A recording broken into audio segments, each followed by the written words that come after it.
I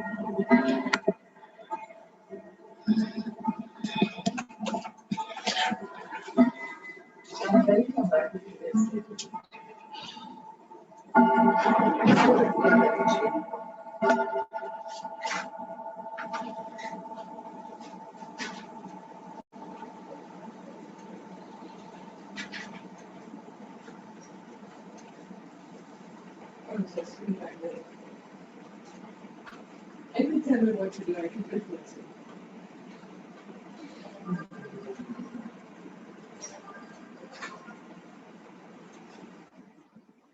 I wasn't sure enough what to tell you.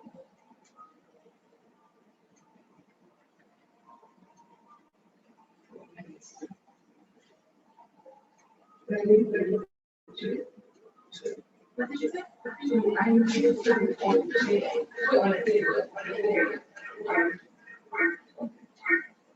this here.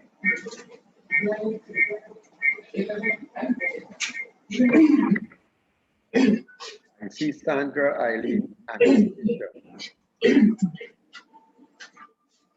Sandra, Eileen, Anastasia. See.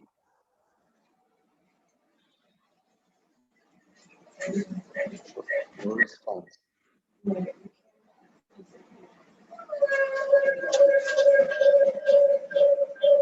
Kenya. And Storm. And Storm. Oh. Hello, beautiful. I sent. Hi, Roz. Nice to see you.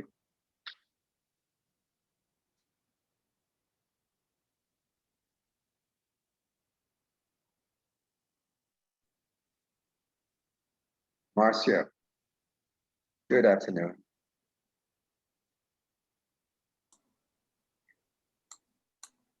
Hello. Good afternoon. Hi. Good afternoon. Hi, Daddy. Hey, Stormy. Who else is here? Hi, Auntie Marcia. Hi, I see your mom is in the background there somewhere. I guess she's on. She's at. Speak. Hi, Auntie Hyacinth. I see Kevin. I see Zeke. Hi, Kevin. Hi, Zeke. I see Kenya trying to connect. Oh, You're like the lady on Romper Room who's looking through the looking glass. She never saw me. I have to put a light on. Hold on.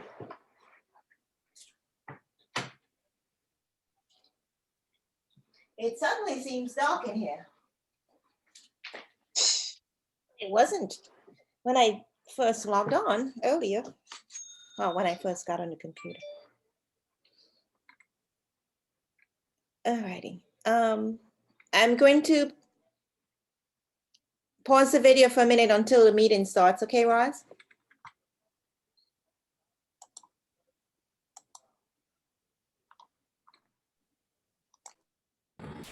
Okay. Hold on. I need to.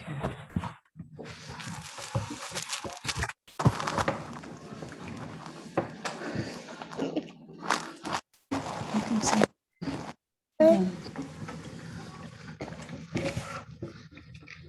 Hi. Mhm.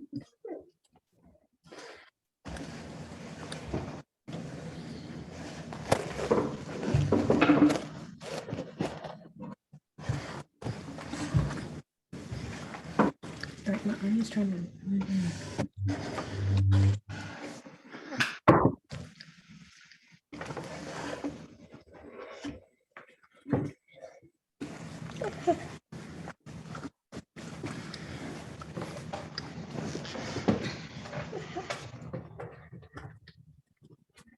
That's good.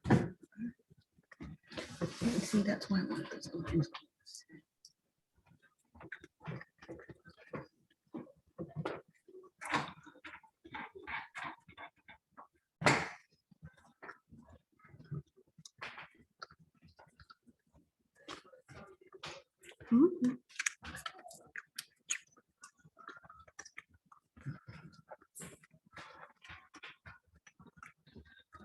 talking? I don't hear anything.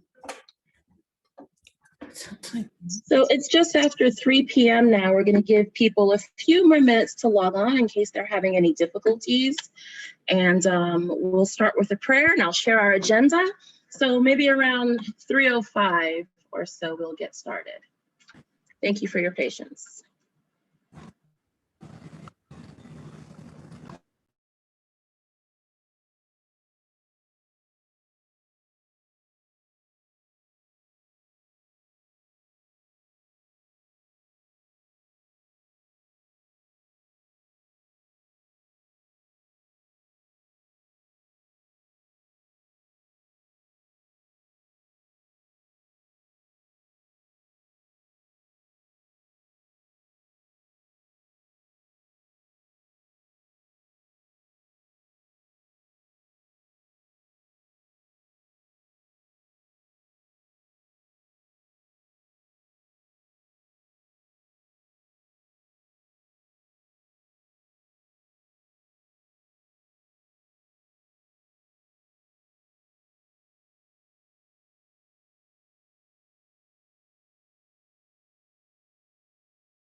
Why are you guys so solemn and quiet? This is a party.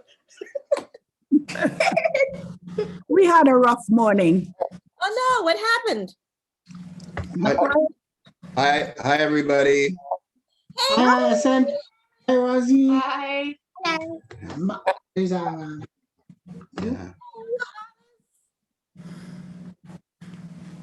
Hollis, what's all that gray? the experience. Oh, that's what it is. And who's that man on Eddie's lap? He's folding over. He's being shy. Say hi, Jaden. Jaden, say hi. Hi. Oh, boy, he's going up fast. Yeah. Welcome. Okay. Oh. Oh, you big man. You see me, Karen? Getting really big. You gotta, Wow. you gotta, yeah, you gotta open.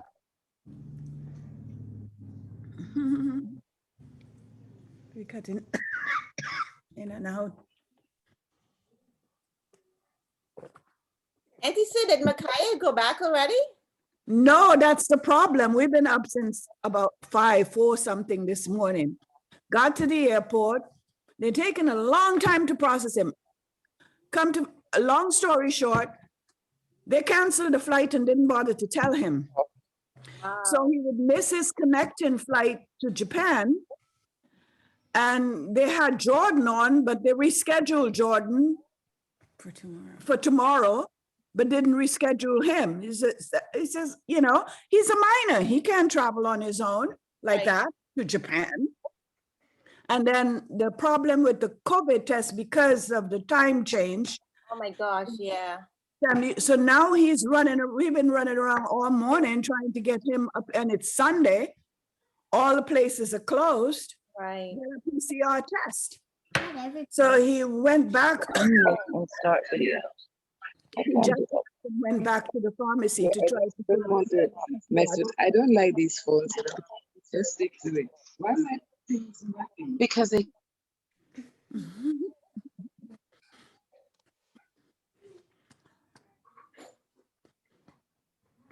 I guess Roz and Auntie Hyson Yes, yes, trying yes. to figure out something. I think I saw Kayla. Hi, Kayla. Hi. Hi, Kayla. Hi. Beautiful. Taking a break from work. Oh, love your hair. Oh, you want it? Yeah. Good This afternoon, hand is a Kayla. lot of work. Good afternoon, Kayla. Hi, Grandpa. How are you? Not too bad. How are you keeping? Good. All right. Glad to hear that. Busy working.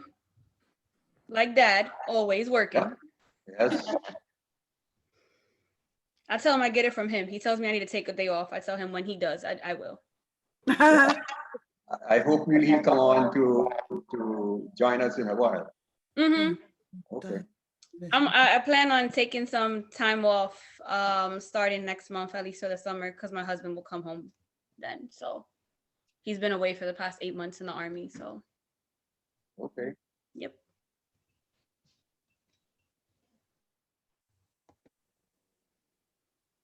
Who's that? Is that a breast? Someone's breast. Rosamond's breast. Hey, Kevin. Hello, Marcia. How are you doing? I'm doing all right. You? Good. Imagine we're all in the silver club now. Silver hair on top, silver hair in the back. See my spot right there? That's my main silver right there. Silver on the chin. I'm all gold. You're Hi, gold. Sue. Hello, Sue. Hi, darling. How are you? Oh, my computer is giving me problems. The video went off, no, the voice went off. And so Rosamond just came to my rescue. It had to do with the TV, so the TV is off. Okay. She did her little magic. Good. Very good. Yeah. I love your background. Oh, thank you. What background is it? Oh. Oh. Hi, everybody. I don't want the background. Never mind. Hi, Cherry. Cherry, you're on twice. I see Cherry and I see Helen's iPad. It's, yeah. I can't seem to get it working on my phone and my iPad will die shortly. So I'm here. Hey, well, nice to see you. Hello. Hi. I'm being silly as always. Before we get started, is there anyone who is expecting someone to join who has not yet joined? Oh, look at Uncle Howard's looking hot. I didn't receive a response, so I imagine that we're not waiting for anyone in particular. Not to my knowledge. It's hot here in New York, so they are not playing. They're all out and about in the streets. Oh, so they are playing? No, in the streets.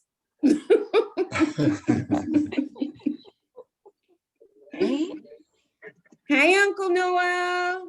Hi, Storm. Hi, Marcia. Kayla. Oh, Aunt Sue. Hi, Who else am I stranger. missing? Who is that really you, Sand? He's Is that at Sand work. right there? You can't Who's that? tell. Yeah, Who is C Change? that's Sand. He's at work. Always gotta be different. Family, we are going to begin. There will be plenty of time for pleasantries. Oh, Auntie Sue and Key and that beautiful Anya. Hi. Okay, go ahead, start. Don't mind me.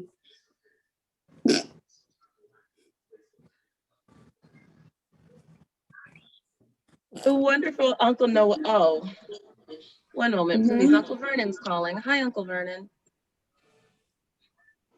Yes, we just began. Are you able to log on? Oh my God, June 3rd, 1936? Wow.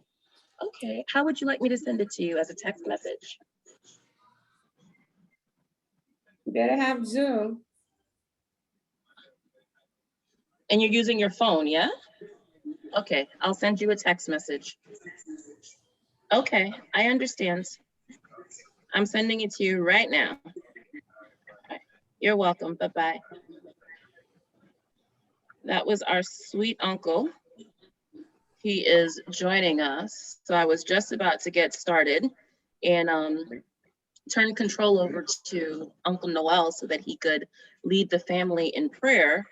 But we'll wait for Uncle Vernon to join since he's trying to join. I believe he's at work right now and he's trying to squeeze in as he can. So we'll give him a little bit of time. I'm not sure if he's at work. He said he wasn't at home. I shouldn't have assumed work. You know what they say about assuming. That's the full screen. Hmm? That's the full I screen. didn't do that earlier.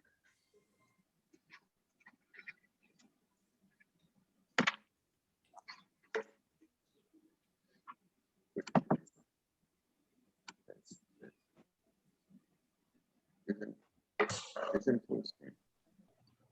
Love that background, Eddie. Where did Janet go? I didn't get to love up on her. I'll love up on her later.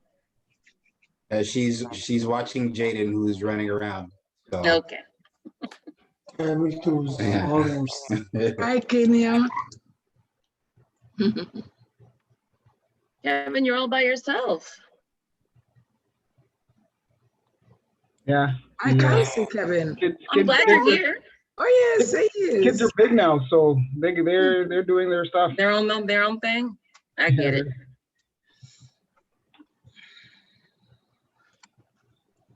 Where's my uncle? Can you hear me? Yes, we can hear you. Okay, thanks. Where's that gorgeous husband of yours, Marcia? He's over there watching TV. Oh. That's why I put these in, so we wouldn't be disturbing him. I think he's over there watching TV. I don't know, he's left the room. He wasn't watching TV, but I don't see him now. Okay. How was your trip? Did you go? Yes, it was wonderful. Great. Yeah, I went to Jamaica for just a long Memorial weekend with some of my friends from New York. So it was a girls' trip. Nice. Yeah. Actually, it was my first ever girls' trip. I've gone on a lot of trips by myself, but I've never gone with girls before. Well, in this case, women, I guess. So it was my first time. So it was fun. There was no drama whatsoever, because that's usually what I'm concerned about when I hear girls' trip. Because I'm not really the girly girl drama type person. But this was the perfect group. There were only 4 of us, and we really got along well with each other. That's great. Yeah, it was fun. You must have many more of those. Well, Jillian is already planning one. I don't know where she's planning already, but she's already planning. Oh my gosh, she likes to plan way in advance. Yeah.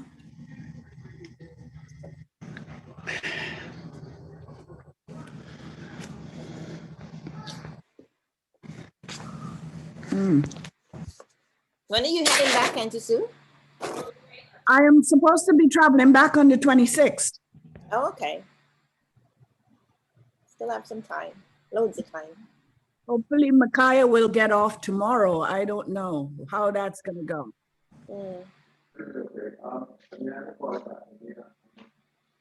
What do you mean you hope Micaiah will get off tomorrow? The airline canceled his flight from out of without telling him. We got to the airport. So now he has trying to reschedule PCR test and So where is Jordan? Jordan is with him. They both have to redo their test. Pardon me? we're on a Zoom meeting. Yeah. So we're hoping they'll be able to leave tomorrow morning. Where they are together? Yes, they've gone to get their test because, you know, places were closed on Sunday and we couldn't find anybody that would get the test in time. And, you know, so he scheduled it for 2 o'clock today. So they just left to go and take the test and hopefully they will print it and they can go out in the morning. And then he has to change his hotel in Japan and, oh, it's one big mess. Oh, Lord. Yeah. He works his wonders in mysterious ways. Yes, I know. It's for a purpose, so, you know, get him for one more day. Indeed. All right. Well, Tony just joined us. Welcome, Tony. And Uncle Vernon is joining. I see it says connecting to audio. Don't have to screen share that. No, No. because she was meant to. Uncle Noel. Hello. Hi, darling. Are you prepared to begin some prayer? I'm always prepared. Once everybody's ready, it's fine, you know? Okay. I'm just waiting for Uncle Vernon's connecting to audio to go away. Perhaps he has a poor connection and that's the problem. And you can begin when you're ready. Sure? I hope so. Hi, Ollie. How are you? Good, good. He doesn't have the full screen, so I'm not seeing you. Yeah, I heard you had a wonderful birthday. Great, fantastic. All right. Happy belated. No, I did wish you happy birthday, Arlene, but I'm glad to see you. Looking fine. Thank you. It's all that sun. Yes. Happy belated, Auntie Arlene. Thank you, and we have more to go next week. I'll be on another trip. Well, life is good in your world. Thank God.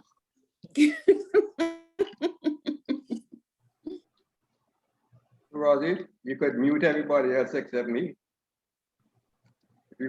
So that we could start the prayer. She's waiting for Vernon.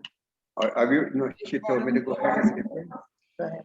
He has joined the meeting, but it says connecting to audio, so I can wait, you know, I don't want the people, you know, on account of me. So, but everybody can be speaking when I'm praying.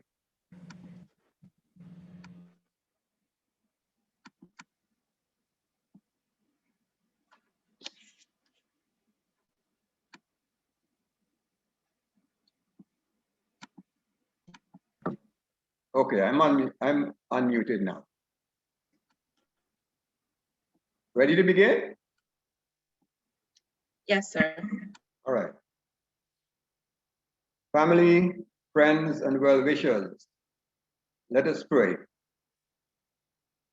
We gather today as one family, brothers and sisters in Christ, to give God thanks for the countless blessings and mercies bestowed on us. We thank Him for the tribulation and trials which we have endured and will continue to endure because they serve to strengthen our resolve and faith in God. We thank Him for showing us the way through this awful pandemic and for the science and technology in providing cure, medication, and vaccines. Today, we want to especially thank God for the lives of James Edmund and Eileen Irene, more lovingly known as Daddy Bobby and Mommy Pussycat, whom he joined together in holy matrimony 85 years and 3 days ago. May we pause for a moment of silence as we remember them.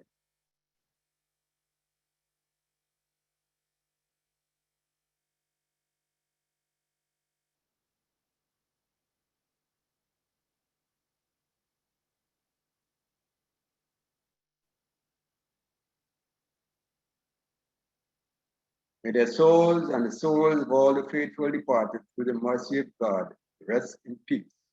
Amen.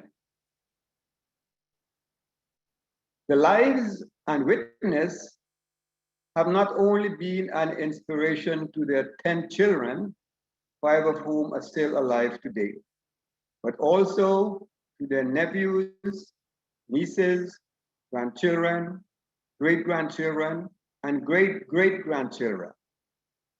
We thank God for this medium of communication. And a special thanks for the organizer of this meeting, the tireless Rosamond. Bless all the participants in this meeting, and to you be all the honor and glory. Amen. Thank you very much, Uncle Noel. That was beautiful. You're welcome. Go. You could leave. I'm going to mute. I'm going to go back outside.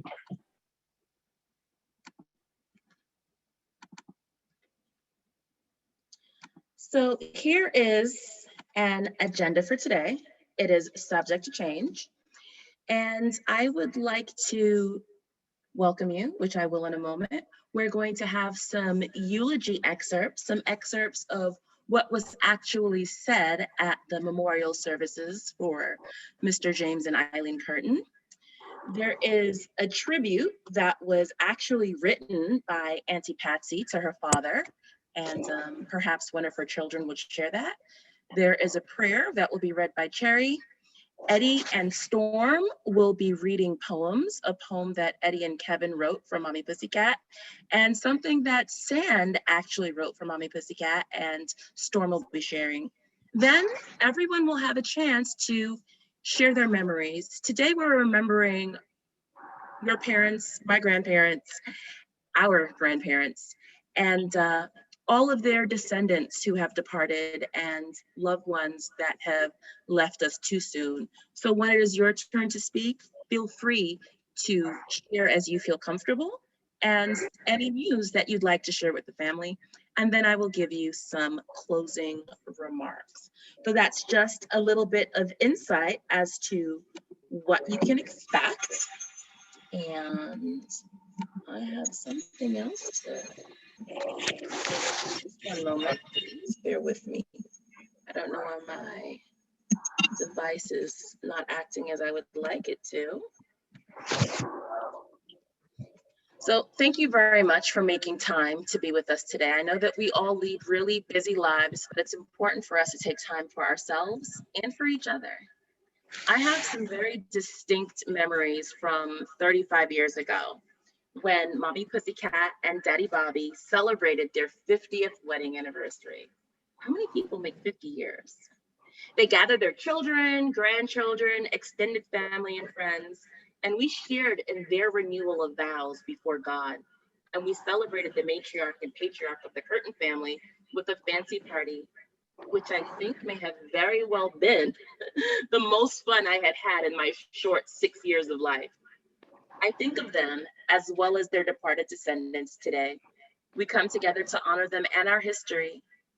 We remember the loved ones lost. We will say their names. We will tell funny stories. We will share sweet memories. We will remember the meaning of family. You are my family, and I love you.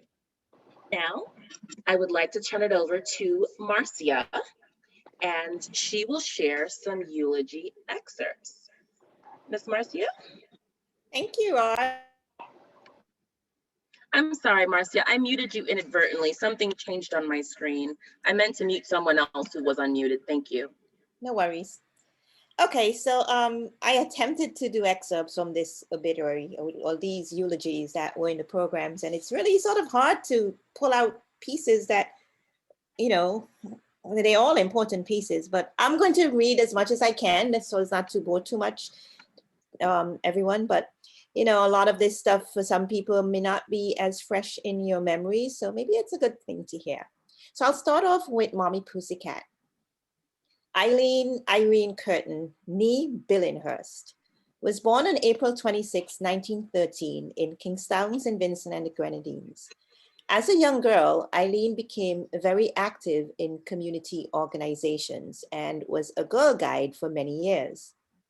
On June 3rd, 1936, as you saw in the presentation that was placed on the screen, she was married to James Bobby E. Kirton and started a life of wedded bliss equaled by very few and envied by many.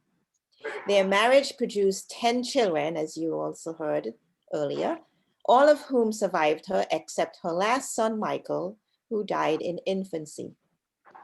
Eileen was known to most with whom she came in contact as a quiet, gentle, loving, and caring person. She was a devoted churchgoer all her life. She was an ideal homemaker who perfected the skill, if she did not invent the magic, of making impossible ends meet. She is well remembered for having the remarkable ability to transform simple morsels into gourmet meals, and her culinary and baking skills earned her several national awards in St. Vincent and the Grenadines. She was the perfect mother who brought up her children in the fear of the Lord. She taught her children by example rather than by words of instruction or reprimand. She was firm yet gentle in dealing with all of her children and did not favor any particular one over the other, although I'm sure many would say, oh yeah, she favored him, oh, she favored her, but she didn't. No obstacle was too great to overcome, nor was any hurdle too high to surmount. She was as wise as King Solomon, and her love and integrity were astounding. Eileen Kirton, fondly known by most of us as Mommy Pussycat, was a loving, devoted, and submissive wife. If ever there were a perfect wife and mother combined, Irene Kirton exemplified that person. Mommy Pussycat may be gone, but she will never be forgotten. And so I will now read the eulogy, or share the eulogy of Daddy Bobby. James Edmund Kirton was born July 17, 1913 in Kingstown, St. Vincent. He was the second son of a Methodist teacher, John George Kirton and Alice Kirton, née Glasgow. Affectionately called Bobby, and by his grandchildren Daddy Bobby, he attended elementary school up to the 6th grade when his father fell ill. And then he completed his education through high school at home.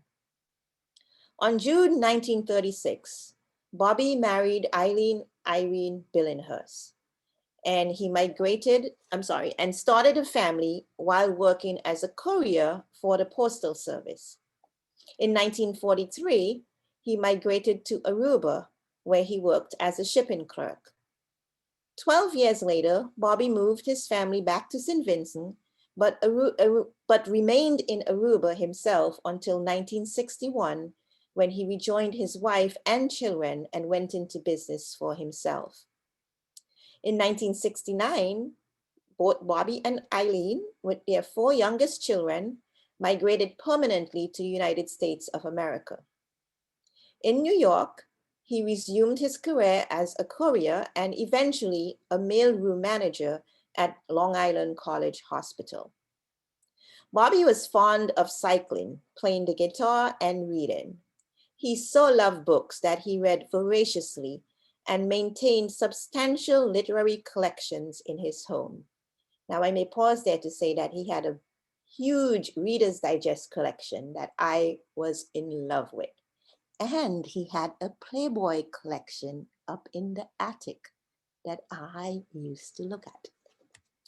But anyway, so going back to his love for literacy, he was an advocate for literacy, and during World War II, he read and wrote letters for illiterate relatives of soldiers abroad.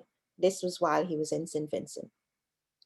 A faithful man, he preferred not to join organizations and devoted himself completely to his family and lifelong friends. Believing in the value of education, he struggled to ensure that his descendants would enjoy a level of learning beyond his own. He put several children through college and continuously encouraged many grandchildren to make the best of themselves. Bobby lived a life of sincere compassion. He seemed to house an entire village in his heart, taking the time and effort to keep track of everyone's well-being. He did not easily forget others. He was a paradigm of faithfulness to friends, duty to kinsmen, and kindness to mankind. If ever there was a perfect husband and father combined, James Bobby Kirton would be that man. Daddy Bobby may be gone, but he will never be forgotten. Thank you.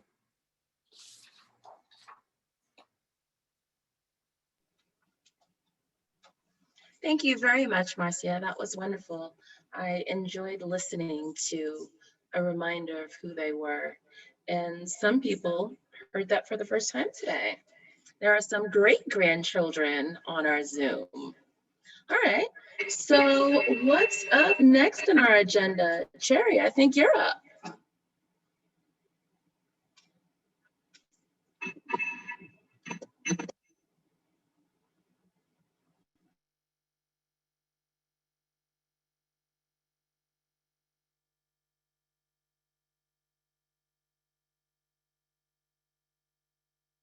Okay. All right. I'm sorry. I thought you were controlling the mute and unmute. Okay. All right. I'm reading a prayer that Rosalind sent me and asked me to read to you. And after that, I'd like to share really quickly epitaph that someone shared with me, and I thought it would embody what I believe and Mommy Pussycat's spirit. So first I will read the prayer. Oh, gracious God, you who so generously lavish our lives with riches of the Spirit, create in our hearts deep wells of gratitude that we may share freely of our treasures. Remind us daily how abundant are the gifts you have given us, that we may give without counting the cost and sacrifice ourselves with no thoughts of reward, other than the knowledge we have done your will. We humbly ask for mercy for our mother country, St. Vincent and the Grenadines, during this particularly difficult time. We lift up people of St. Vincent in prayer and ask for their protection and their healing. This we ask in the name of Jesus, amen.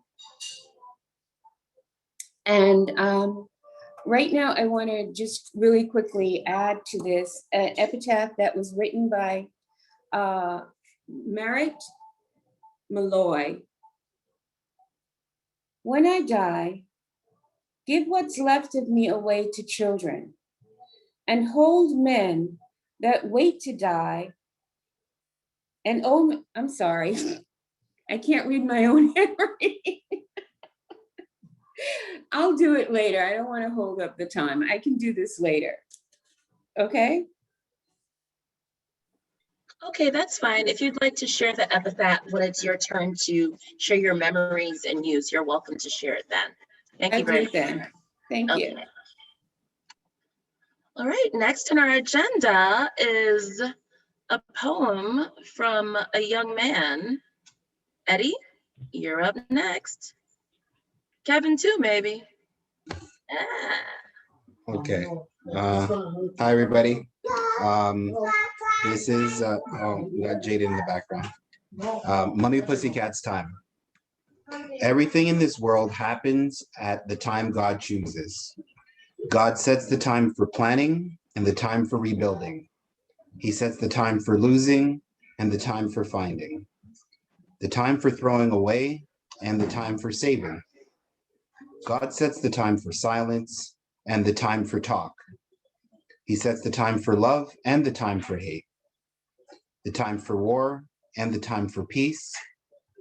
God also sets the time for sorrow and the time for joy, the time for tears and the time for laughter. God sets the time for birth, and alas, God sets the time for death. Today, we are overwhelmed by God's work. God's time for our beloved grandmother's death has come. And although today is a time for great sorrow, tears, and mourning for her passing, we should take some time for silent reflection on her precious life. Grandma spent her time nurturing us with truth, wisdom, courage, and honor. She never had time for quarrel or hate, never. Instead, she spent time throwing away our wrongdoings while she saved even the smallest of our good deeds. She spent time talking to us and guiding us. She was always full of love and joy when she saw us. Even in death, her gentle, soft words and tender care will never be forgotten. Your time has come, Mommy Pussycat, for eternal peace and joy. We love you, and your memory will remain with us forever.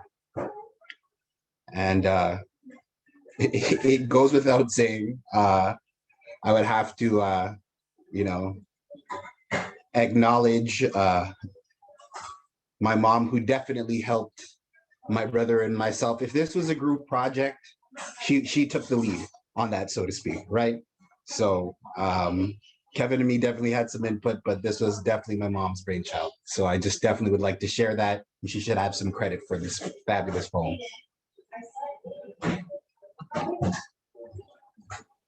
Thank you, Eddie.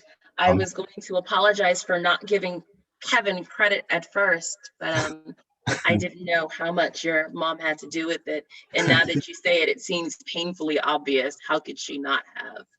She was an amazing ghostwriter.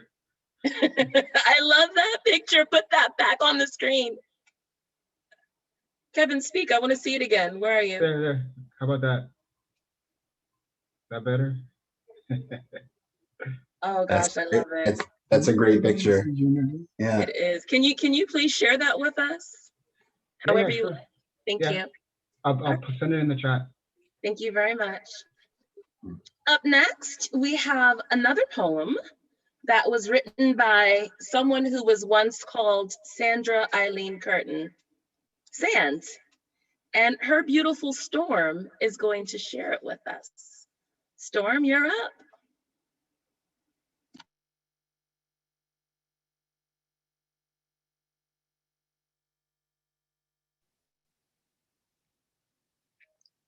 My life flows on through generations. My love flows out in all directions. Around me float the voices of my life, my love, my children, so many, grandchildren, how many, and great-grandchildren, it's too soon to count. Like she who gave birth to all of humanity, it's like I've embraced the whole of womanity, gave birth, gave life, so all their voices hold me now, amuse me and console me now. Around me float the voices of my life, my love, so all their eyes behold me now. They touch me, though they don't know how, eyes wide with wondering or wet with weeping, some dull and dry but puffed with pain. I can see my love growing in every direction. I can feel my life flowing through each generation. At long last, I have the complete attention of those who were once disobedient children. So I must have raised them well. So I must have. So I must bid their voices farewell. Thank you, Storm. That was beautiful. You read that very nicely. I'm impressed. Okay, I think that concludes the organized portion of our gathering today.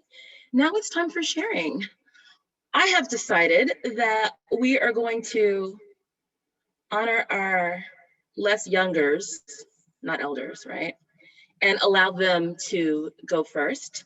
So I'm going to ask the children of Mommy Pussycat and Daddy Bobby to share. And I'm gonna try and go in birth order. I think I've got it right. That means Miss Hyacinth, Mom, you're up first. Please unmute yourself. She's telling me to go ahead, sorry. Okay, so who's next on the list? Uncle Noel, I believe that's you.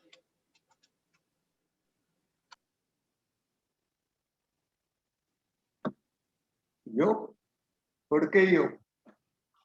Moi, je peux parler français, je peux parler espagnol, ik kan Hollands praten. What else kan ik doen? Spraken ze bij?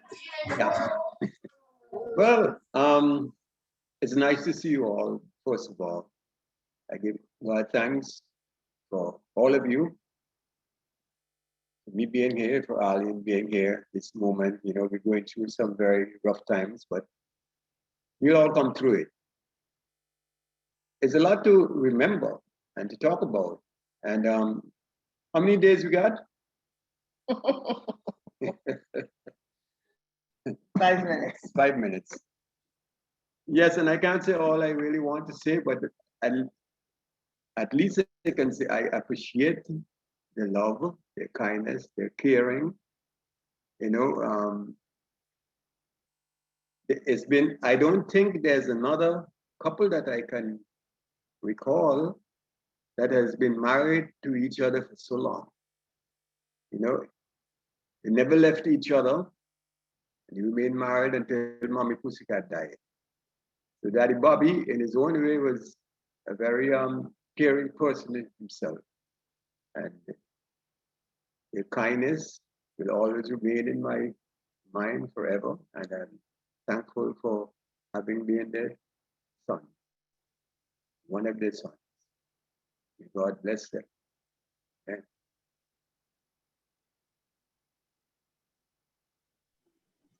Thank you very much for sharing, Uncle Noel. All right, Uncle Vernon, would you please unmute yourself and feel free to share your memories or any news?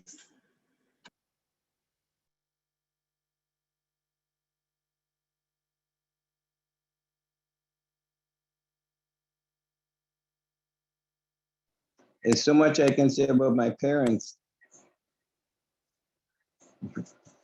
Okay, but how I really of my parents and how they. Can you hear me, Razi? Yeah, and is a couple of things I just wanted to bring out that really they brought me up the right way. Okay, my dad was the lawgiver. My mom was the enforcer.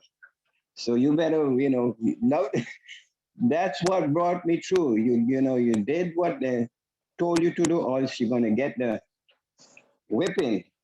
And the thing is, they would send me to go in the tree and pick a branch off, so mom can whip me. And I was so stupid, I'd get the biggest branch that just let me, there's a fun in life. So, it's the way they brought me up. And I respect them and I love them so much. And I would have done anything that they asked me to do. So, they had lots of memories. And I appreciate it and I love them so much. There's not much I can say more than that. Thank you, Razi. Thank you, everybody.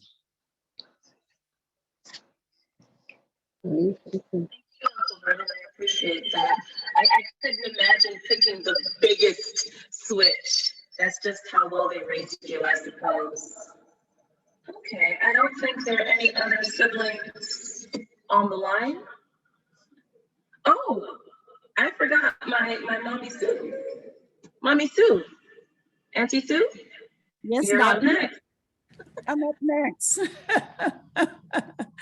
I want everybody to know that you stole my place. No. I did not. It's still your place. We could share it. Yes, there you go. Oh, I tell you, with Mommy Pussycat and Daddy Bobby, I honestly believe that I had the best parents in the entire world.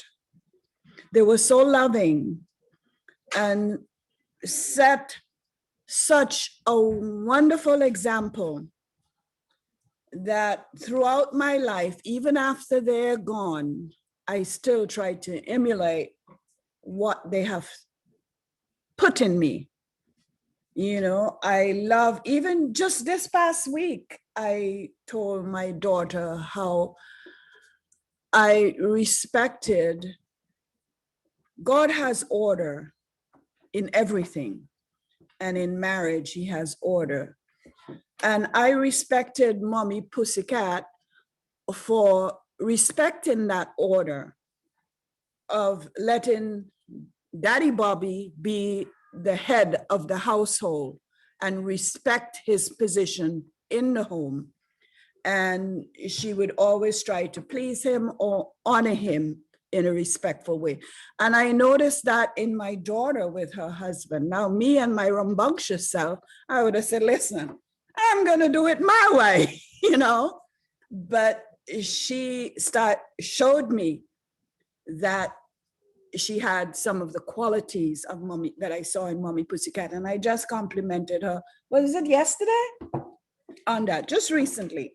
So they're still alive, very much alive in us, and we will always continue to build on the principles that they brought us up in, the Christian and moral principles that they instilled in us.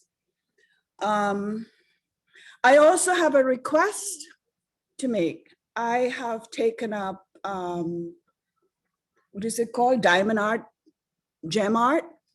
And I got a picture from your mommy, Auntie Hyacinth, of Daddy Bobby, which I did in diamond art. So I want to show the picture. This is it. Okay. They're made of little tiny beads of Daddy Bobby in a chair. And I would like to have a similar picture of Mommy Pussycat so that I can hang them side by side. Okay, but I just finished this diamond art painting. So if any of you have a picture of Mommy Pussycat when she was, say, in about her 40s or 50s, you know, I would like to get a copy of that and do a diamond art painting of that. So that's my request in honor of both of them. Thank you very much, Roz. Okay. That is so beautiful, Auntie Sue. It looks gorgeous. Thank you. I don't think I've seen that photo of him before. I got a copy from Hyacinth, and I sent it off, and then I did the little diamond art on it. Took me weeks, but it brought a lot of memories back while I was doing it. I can imagine. Yes. Okay. Thank you very much for sharing. I do hope that you're able to get that photo, and who knows, you might start a little business on the side. There might be some people who want a photo like that, and you guys can connect and figure out how to make that happen. All right. Miss Hyacinth, my mother, is prepared to share. Mom, it's your turn. Would you please unmute yourself? Yes, I think I'm unmuted, but so You're unmuted. I thought Sue was going to offer the picture. Well, I'm not really prepared to say anything, so I'll just ramble on. Now, first, what you all said in the obituary and what Noel said and what Vernon said, and so I think it was true love. Well, I'll tell you how they first met. One day, Mommy Pussycat, for those of you who know St. Vincent, it is now Kentucky Fried Chicken Place in Back Street.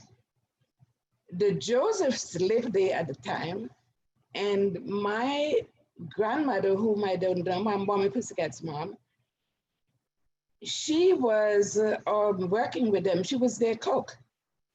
And my mom was there, you know, often went to visit, and she was standing under the gallery, and some boys came by, and she saw this skinny, skinny boy with these skinny legs. And he said, "Oh, girl, I love you." And my mom was so furious. She was, I think, just about 10, 12 years old. And she was about to give him a good slap because she was very feisty. But she was scared that, you know, in those days, people sat, the older people sat and looked out the window. She thought they would see her and she would get in trouble. Now, later on, she liked this guy and she used to visit him where he lived. And his grandmother always sat outside. And when she would come, she had a walking stick and she would say, "Girl, leave that man, leave me by alone, leave me by alone." Eventually they got married. And this grandmother, I was telling you a joke. One time he was looking after James, that was the oldest child, when he was a baby. And because Mommy Pussycat was in the hospital, and Daddy Bobby heard this baby crying and crying and didn't know what happened. And when he went to investigate, he had his little tingling stuck up in the pin. She pinned it together in the diaper, the cloth diapers in those days at the war. Anyway, that's that. Anyway, I like to talk to you about my dad first immigrated to Aruba, and he only went there for 6 months. But when he sent in his, he was very determined, and he wanted to promote himself. He was just working as a postal carrier, as Razi said. And there was this one-time trip going to Aruba, and he put down his name to go. But the government at the time, they only had 2 carriers for the whole of St. Vincent, and he was one of them. And the government said, "We can't let you go." And so my dad, however, decided he will go anyway, and didn't say anything, and gave in his resignation. And when the day came for him to leave, he had already booked his passage, and he went early in the morning to catch a ship. And they said, "We're sorry, sir, we sold your ticket. Someone else got your seat. You can't go." So what was he going to do? At that time, he had 5 kids, a wife with 5 kids, and no job because the government wouldn't let him back. So fortunately enough, the next week, a ship went back, was going for the second time going to Aruba. And my dad was lucky to get a seat in that. So when he got to Aruba, he heard that the ship that he was supposed to go on sank, and everyone died. The week after he got there, he found it out. So he always said to all of us, "Don't worry whatever happens, because most times every disappointment is for the best."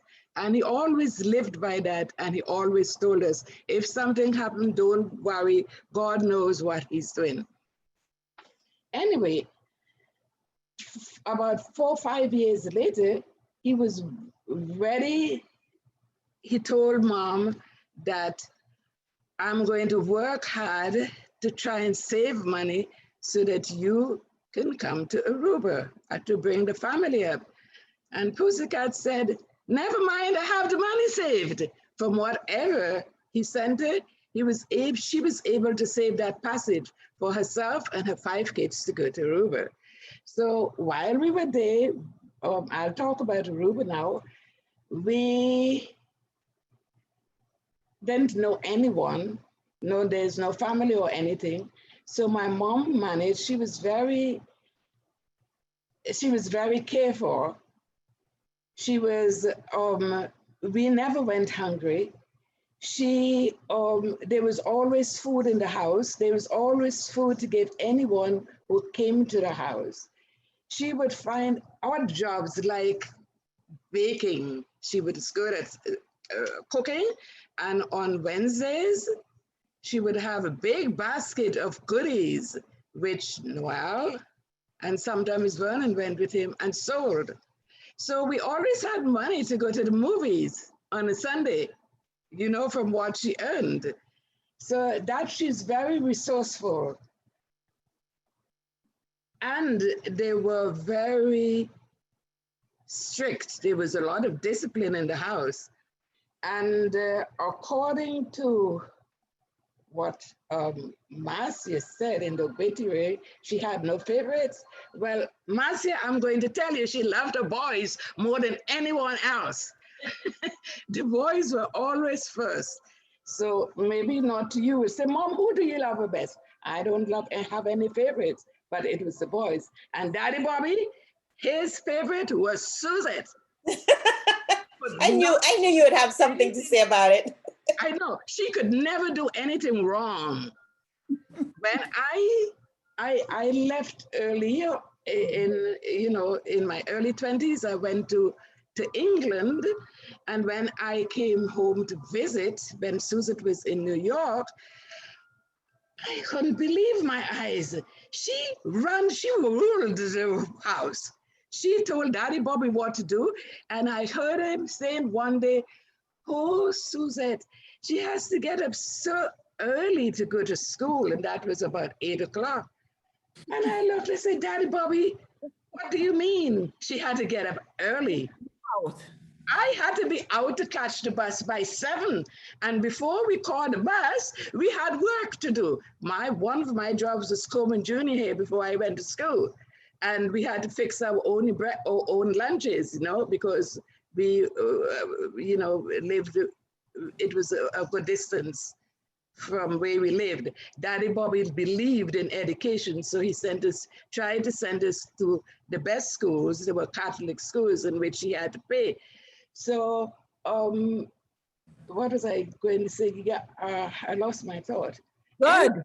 Yes, the discipline was that when we came to, now Mommy learned to speak Papiamento fluently because of the neighbors.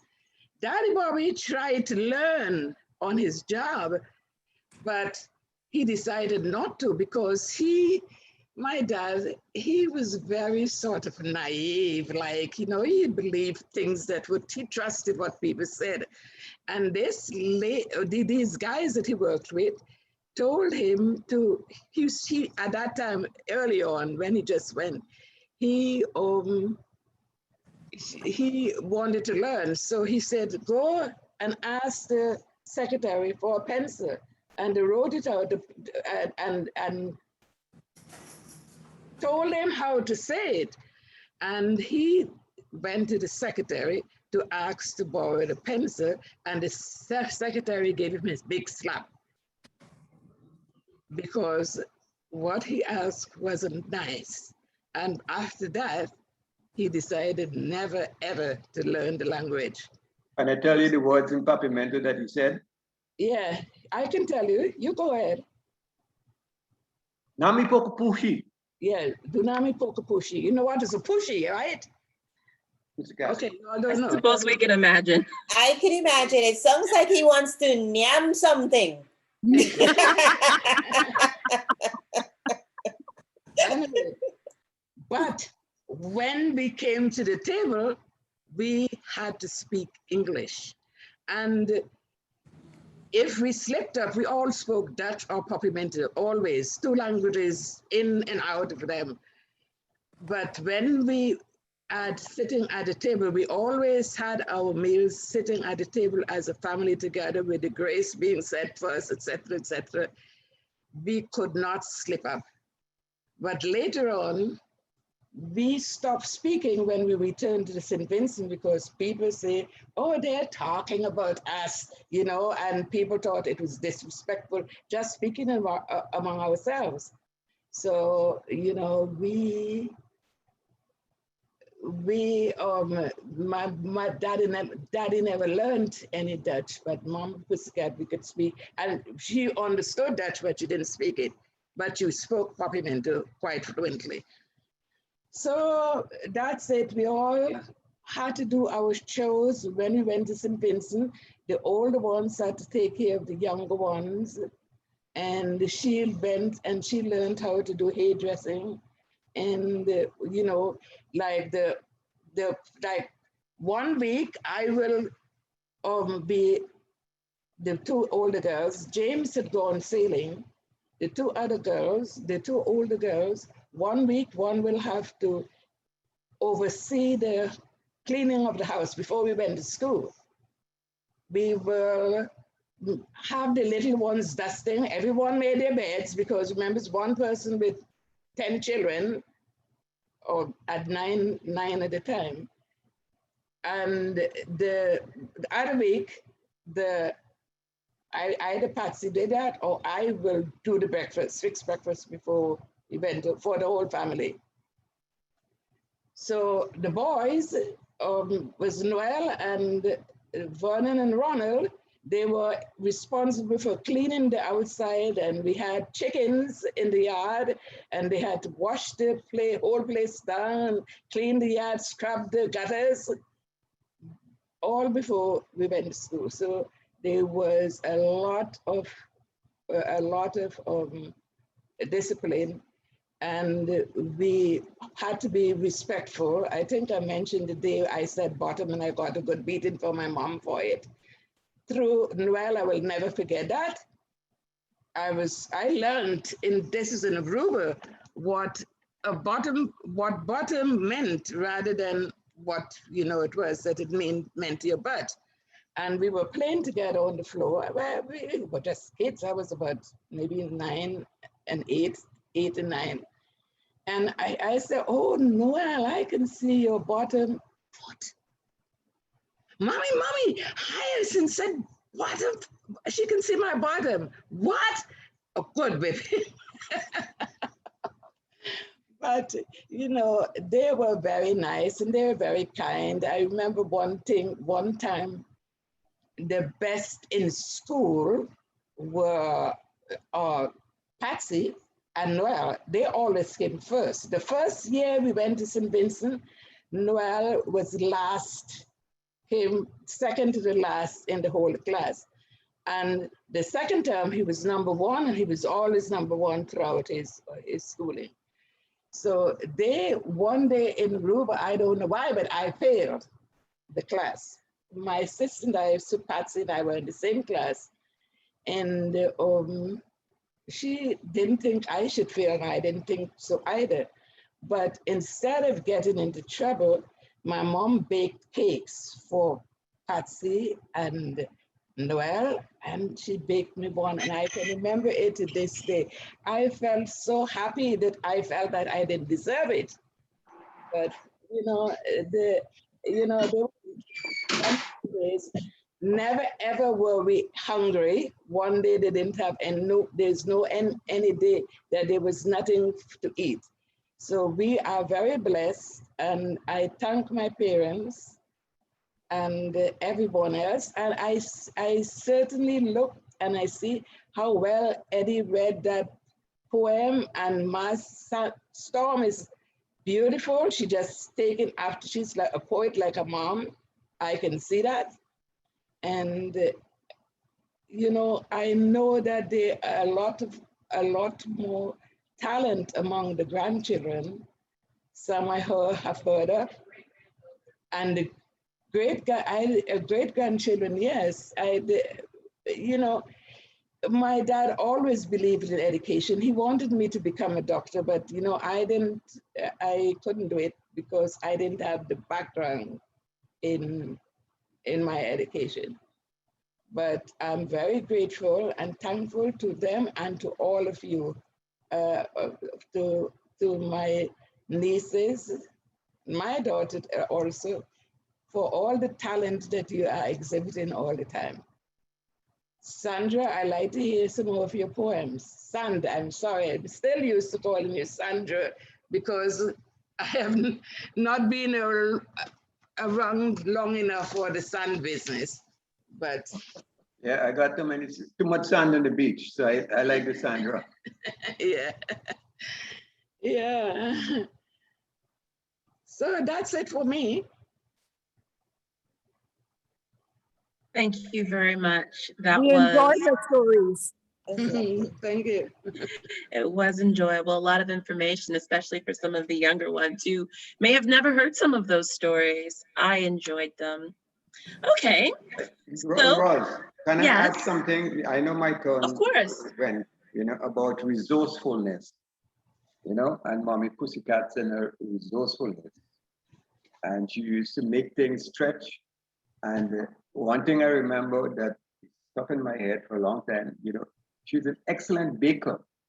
Yeah. And she used to bake buns, like cross buns, hot buns, to sell. And in the neighborhood that we lived, we couldn't eat them all, but she used to send my older brother James, who passed away last year in April, and I to sell these beautiful buns. And we had a price. So she knew exactly how much she gave us. And if we bring back any, then we can have, but we had to give an account for, what was sold or what wasn't sold. So James and I decided that we're going to be resourceful too. So we upped the price of the buns. I think the buns were being sold for 20 cents, something like that. So we're going to put on 5 cents. So for every bun that we sold, we get an extra 5 cents. So at the end, we can get 3 or 4 buns for ourselves. That's being resourceful. And we get home, you can add, you can multiply, and give mom the money that she deserves, and our belly is full. Resourceful. That's it. And she never found out? No. So I have a question for you. Mom could bake the buns for you whenever she wanted, or if you were to ask. Why did you choose to charge extra for the buns and eat the buns instead of keeping the money to buy something that you couldn't get at home? Well, we probably did that too. You see, but you probably did that too, but I didn't want to go through all the details, Gotcha. But you said 4, 5 buns is only $1, $1.25. How much can you buy for that? So what? Thank you very much for sharing. Okay, well, the children have gone. It is now. I never found out anything about that until lately. That's what they did. Yeah. I'm sure there are other secrets, some that will be taken to the grave. Okay, now it's time for the grandchildren, and I'm going to try to go in birth order. So the descendants of James. I saw English earlier. Yeah. Jimmy, are you there? Are any of your siblings around? James, I see that your camera. Yeah, I'm here. All right, sweetheart, it's your turn to share whatever you would like about your grandparents or anyone else, and any news you might have to share. Let's see your face. Oh, no, you can't do that. That's asking too much now. There you go. That's better. Can you guys hear me and see me? Yes. Yes, my dear, we can see you and hear you. See you and hear you. I'm running around at the time too, so just bear with me if you see my head always turning around. Some people still have to work. Well, everybody has to work. I think the only thing, well, it's not really the only thing. There's a lot of things I could say about my grandparents, which transcended down to my father and then to myself, is work ethic. My grandparents and my father were strong believers in you work hard, it will come to you. And I always believed in that, and I still believe in that. Where some other people, like my wife and other people, probably say, you're always working. Well, that's what I know how to do, and that's what I like to do. And the harder I work, the easier it is for everybody else. That's the way I see it. And I got that from my parents and my grandfather. My grandfather always told me, work hard and you will succeed and get what you need. And if you can do for others, then do. That's my grandparents. That's the way they are. Only Pussycat, she was the lover. If you needed caring for, you went to her. If you needed good advice or you needed something, you went to Daddy Bobby. But no matter what you wanted or how you wanted, they was always there to help you with it. That's my take right now. I don't want to take up too much time. That's the most thing that I remember most. Thank you very much. Thanks for sharing, James. And thank you also for putting on your seatbelt. I have a car that's very annoying if you don't.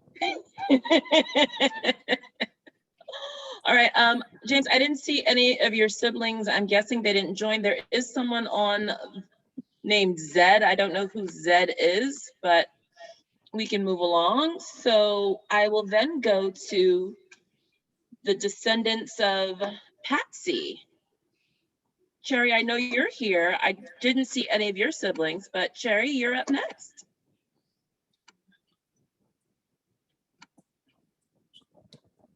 Hi, everybody. A lot to unpack right now. I was having some emotions remembering Pussycat and my mother. Whew. For a long time after my mom died, I kind of was numb in terms of how I felt because I buried it so deep, and now I'm finally grieving. When Pussycat died, I was okay with it because I know she wasn't suffering. And Daddy Bobby, and I know that I had them within me because I came from her daughter who came from her, and for, so forth. So that was how I lived my life in remembering those that came before me. And yeah, my grandmother instilled a lot of morals and ethics and whatnot. I mean, to this day, I cannot tell a lie. I think I told the story 1,000 times how, when I took a piece of bubble gum from the shop and she asked me, did I take it? And I said no. And how the heck did she know? But she told me that God was sitting up there in heaven with a big book and I was getting a black mark next to my name for lying. And every time I do something dishonest, not that I do, I think that he's sitting there with this book with a black check next to my name. And I'm gonna have to explain it one day. So, the cooking thing. Oh my God, that woman, she had hands of magic. And I used to love to help her bake and make ice cream, rum raisin ice cream, and black cake. Somehow I managed to get drunk, I don't know. I didn't know I was drunk, but all that tasting. Daddy Bobby, my goodness. I always used to kiss him on his forehead when I come into the room, and he'd be sitting at the table at 558 Autumn, and I'd come in and I'd kiss him on the head because he had this bald spot and I loved his head. And I'd just kiss him right there on his head every time. Goodness. So many things that I'm in my feelings about. I'm sorry that my brothers are not here and my sister, but Roz, you know what that's about. Anyway, I want to read this real quick. The epitaph by Mary Malloy. When I die, give what's left of me away to children and old men that wait to die. And if you need to cry, cry for your brother walking the street beside you. And when you need me, put your arms around anyone and give them what you need to give to me. I want to leave you something better than words or sounds. Look for me in the people I've known, my family, or loved. And if you cannot give me away, at least let me live on in your eyes and not your mind. You can love me most by letting hands touch hands, by letting bodies touch bodies, and by letting go of children that need to be free. Love doesn't die. I want to repeat that. Love doesn't die. People do. So when all that's left of me is love, give me away. And I don't know, maybe I'm in my feelings and I don't know, I'm PMSing. No, I can't. I'm menopausing. I'm pausing my man. But it really touched me. And I love you all so dearly. And I feel that we all have this connection through Pussycat and Bobby, Daddy Bobby, and the thread. And that when we have these meetings and share these times, we're expressing that love and passing it on to the next generation. Uncle Noel, you don't get away. Thank you for challenging us when we used to have kick to do something. And that created the kick thing. And those were the most special family gatherings that I can remember. And for those of you that did not participate, I'm sorry you missed out. Marcia, you were awesome treasurer or whatever it was, that was your title, but you were awesome. And I believe that that passed on to our children that didn't realize that they were absorbing this. Because now, at least 2 of my 4 are investing, and I hear that Tony's son is a gazillionaire right now because he's investing. And I'm just, thank you, Uncle Noel. Namaste. I salute the divinity within you. Thank you. Welcome. Sajid. Well, Sherry, that was a very nice poem. Okay, let's say And something. I must She's always say that, present. I must say how much I miss your mom, because we spoke every day, even when she was in the hospital in the nursing home. And we spoke in Dutch. And this is what I miss most of all of her. And Junior, I used to speak to her. Those are my 2 big partners of speaking together. And now, unfortunately, I just have Rosie to talk to, and sometimes Noel, but it is very short. He has forgotten a lot of Dutch, but you know, I think Rosamond knows about as much as you do now. But you know, it is for you, Kevin and Eddie, let your kids speak the French. You know, like how your mom allowed you to learn French and you both speak it fluently too. I really miss them for that, especially Patsy. We spoke every day practically. That's all. Can we hear from Kayla? Kayla, yes. We will hear from Kayla shortly. Actually, you know what? We'll skip highs and styles, and we'll go to the children of Noel. So, Uncle Noel, we can do your children and then your grandchildren. So, Marcia, then Sand, then Kayla and Storm. Tony is there too. Tony, Tony's Tony there. as well. I'm so sorry. As I see his hand covering the camera, like, don't you see me? I see you, baby. So what I will do is I will read a little something that I got from Daddy Bobby. So many years ago, I don't remember what year it was, but I was trying to do family tree research, which I kind of passed it on to Tony. I don't know where he is with it.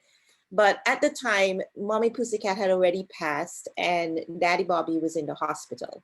And I thought to myself that, other than the children who may have, his children who may have some knowledge about, him growing up and Mommy Pussycat and so forth, I don't even know much about my grandfather as a child, as a young man. And so I thought I would try to interview him while he was in the hospital on many of our visits. If you guys remember, there was a notepad that he would make notes on. That was how he communicated through a notepad. So on a number of occasions, my sister and I went, and over that period of time, we were able to kind of collect stories firsthand from Daddy Bobby. So so I have a bunch of stories, some I'm not sure if I got from him or I got sort of, confirmation from my dad or Auntie Hyacinth or Auntie Patsy later on to kind of make the story make sense. But the one thing I want to share is, I didn't plan to share this, but James sort of inspired me to do it, because one of the things I was moved with regarding Daddy Bobby is that he became a responsible man or caretaker of his family when he was a mere teenager. And so if you remember when I read in the obituary, he left school in order to take care of his dad, who was ill at the time. And he was about 13 years old, based on the information I gathered. He was about 13 years old at that time. So imagine having to, get out of school at 13 and suddenly, you have to take care of your parent, your dad who's ill. And his mom was still alive at the time. So he's now taking care of his dad at 13. And I believe his dad then passed away when he was 14 years old. So he became, quote unquote, the man of the household at that time. But then he started working, and he had many jobs, by the way. James alluded to that as well, the importance of working hard.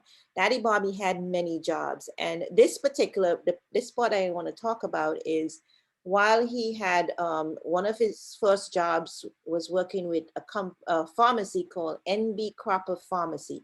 Clearly that was way before my time, because I've never heard of that pharmacy in St. Vincent. But his job there was to clean the store, and he worked for 5 shillings per month. This was what he said, he shared with Sand and I. He worked for 5 shillings per month at the time. Now, he also mentioned that his employers were not very nice people at all. And, he hated working with them. But one day while he was at that job, while he was sweeping the floor, he got a message that his mother had just died. At this point, he's 16 years old. So he left immediately, and as it turns out, he never went back to the job. But I want to talk a little bit about how he prepared for his mother's funeral. So in preparation for his mother's funeral, he had to go to Argyle to collect a burial fee. So back in those days, they had these kind of associations that, the person will put money into it that would help for their burial. It's kind of like an insurance policy for the younger folks. So he had to go to Argyle to collect the burial fee. At the time, the burial fee was $25. That's what he shared with me. And so in order to get to Argyle, he's in town. He lives in town at the time. And Argyle, for those who have no clue, probably by car from town would have probably taken maybe about half an hour or so. That's where the airport happens to be today. So probably would take about half an hour. So he's now trying to get there on a broken bicycle. So riding this broken bicycle, he had to stop several times to fix flat tires, because, it is what it is. And the roads probably were nothing like they are today. And so it took him forever to get there. So, but upon reaching the office, the man that was in charge was nowhere to be found, because probably he got there so late, the guy left for the day or whatever. So anyway, so a lot of people, he inquired from a lot of people, and eventually he got the assistance of somebody who happened to know his father. So he happened to find a man. So he said to me, these people also stopped a sugar truck at Mount Bentic. Was an old sugar factory back in, out in that particular area. So they stopped a truck that was going to Mount Bentic to give him a ride back to town after he had already collected the money. So along with the broken bicycle on top the bags of sugar, the truck headed back for Kingstown. So several hours later, he arrives home, and he returns only to find people leaving the cemetery. His mother was already buried, and he never had a chance to see her one last time before the burial. So, so that's just to kind of give you some of his, background that is very, a bit painful experiences. His father had already died 2 years before that. Now he's left with the responsibility of supporting his family. He now has one sister, one brother, his grandmother, and himself. I think Auntie Hyacinth mentioned the grandmother in this story you were telling on how they met each other. So this is at 16 years old. He's now taking care of his family. So I just wanted to kind of share that in addition to a lot of other jobs. He's had jobs in a printing company. He's had jobs assisting the government, one of the auditors in the government, to kind of help him do reconciliation of numbers and so forth. He's had, he's had a lot of jobs unpaid, helping people to write letters and read, because he was always good at reading. And so he would help people who couldn't read to write letters back to the soldiers that I mentioned earlier. So I just thought that was, as I heard James sharing, we do stuff and we're not even quite sure how we do it, and I know for a fact that I have a really strong work ethic. And it very well may have come from, inherited from Daddy Bobby, who felt that there was no job that was too little a job to do. Even in my jobs, the jobs that I do were not anything close to him, but I always felt no matter what I did, what job I had, that there was no assignment that was not within my job, if you know what I'm saying. So I've always felt that, hey, that might not be my job responsibility, but I can still help in this way or help in that way. And that's the kind of man that Daddy Bobby was. So I just thought that was a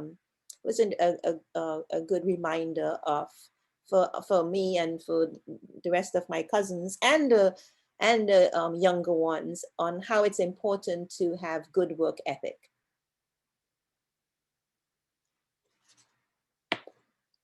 Ross? Thank you, Marcia. You're welcome. San, Tony, whichever one of you would like to go next.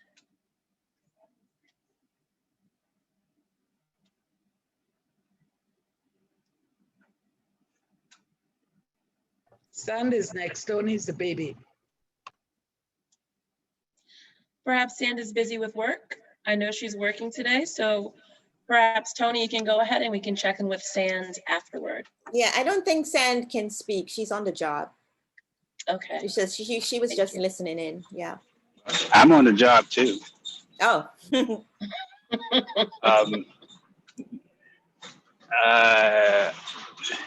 You caught me by surprise.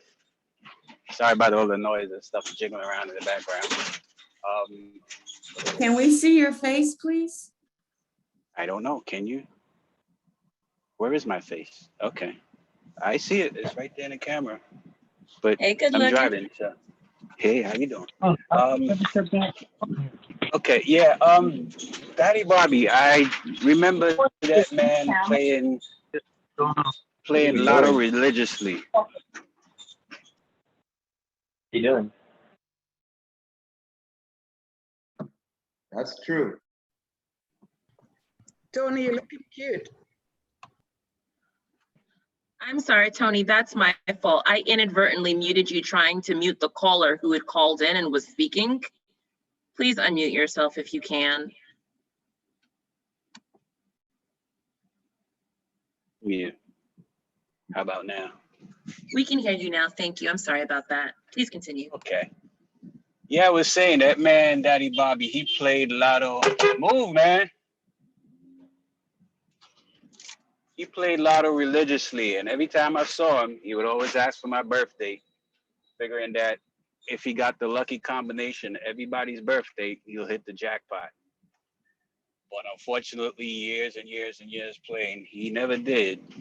I don't know why I played too. Like somehow I'm gonna, take over. But the one thing I remember about my grandparents, more than that, is that for some reason they were always the central location for every holiday. That every member of the family would come to their house at 558 Autumn. And since then, I've never seen it duplicated. I mean, I would love to. It doesn't have to be my house at the central. It could be somebody else. But I wish to this day that in every holiday, we always know. We won't even have to call and find out. We just know that's the place to go. And then everybody can meet up and,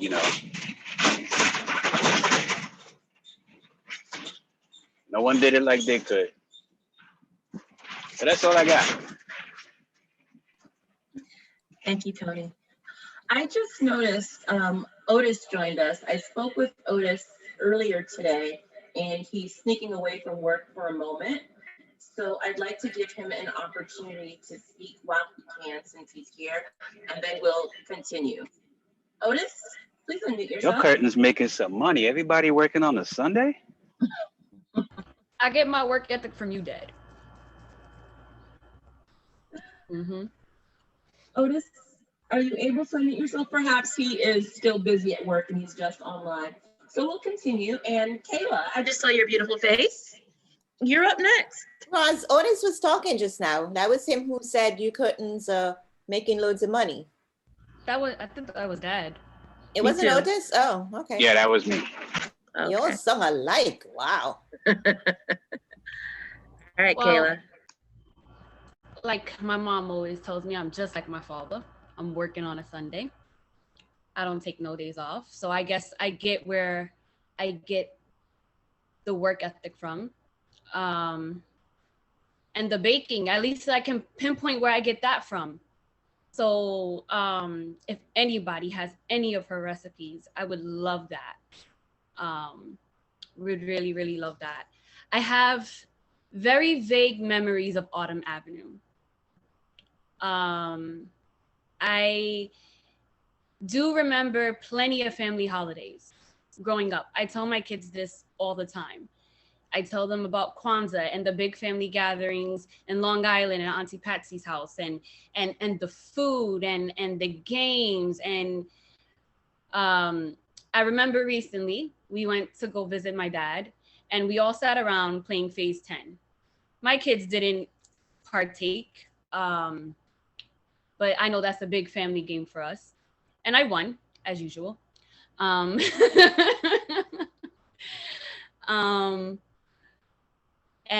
I don't know if my brother's here, but he's still feeling a little bitter. I told him I had more years of practice.